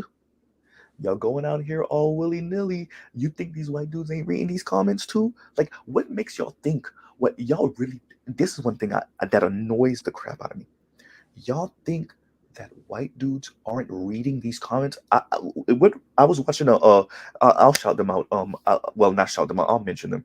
I was watching a Fung Brothers video, and they were talking. I think it was one where they were talking about interracial relationship or relationships with different type of Asian dudes, and you just saw sisters in the comments looking desperate, just pathetic and desperate. And it's like, it's one thing, we've been around dudes that look desperate and that are desperate, and online we've seen the desperate thirsting over some of these, like, spinner white girls and whatever, or the punk rock white girls. We see it. It looks bad when a man does it, but when a woman, oh, y'all look so, and it's sad, desperate, right? And just randomly commenting under another person's comment. It's Yeah, crawling on my like, knees begging, yeah, it's like, please black take women me, take go me. through the same thing white men, I mean Asian men go through. But we're not this desired too. And it's like, oh yeah, it's cringy desperate, right? Yeah.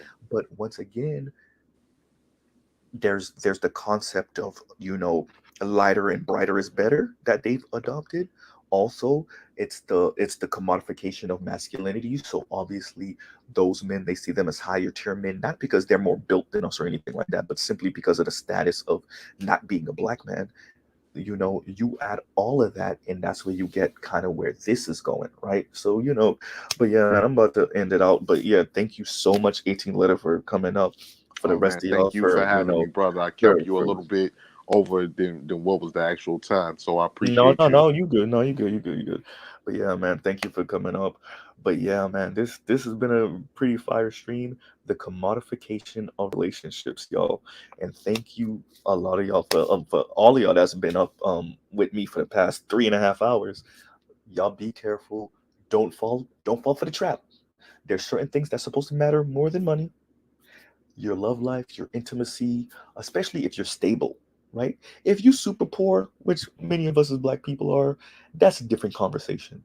But if you stable-ish, right? You stable, or you stable is right there, you could touch it, right?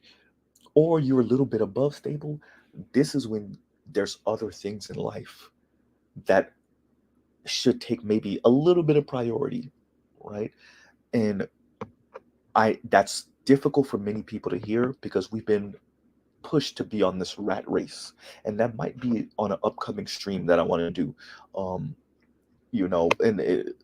yeah, I'm not going to even mention it right now, because just in case I push it back for a little bit later. But yeah, the commodification of love, of marriage, of relationships, of intimacy, it comes at a cost.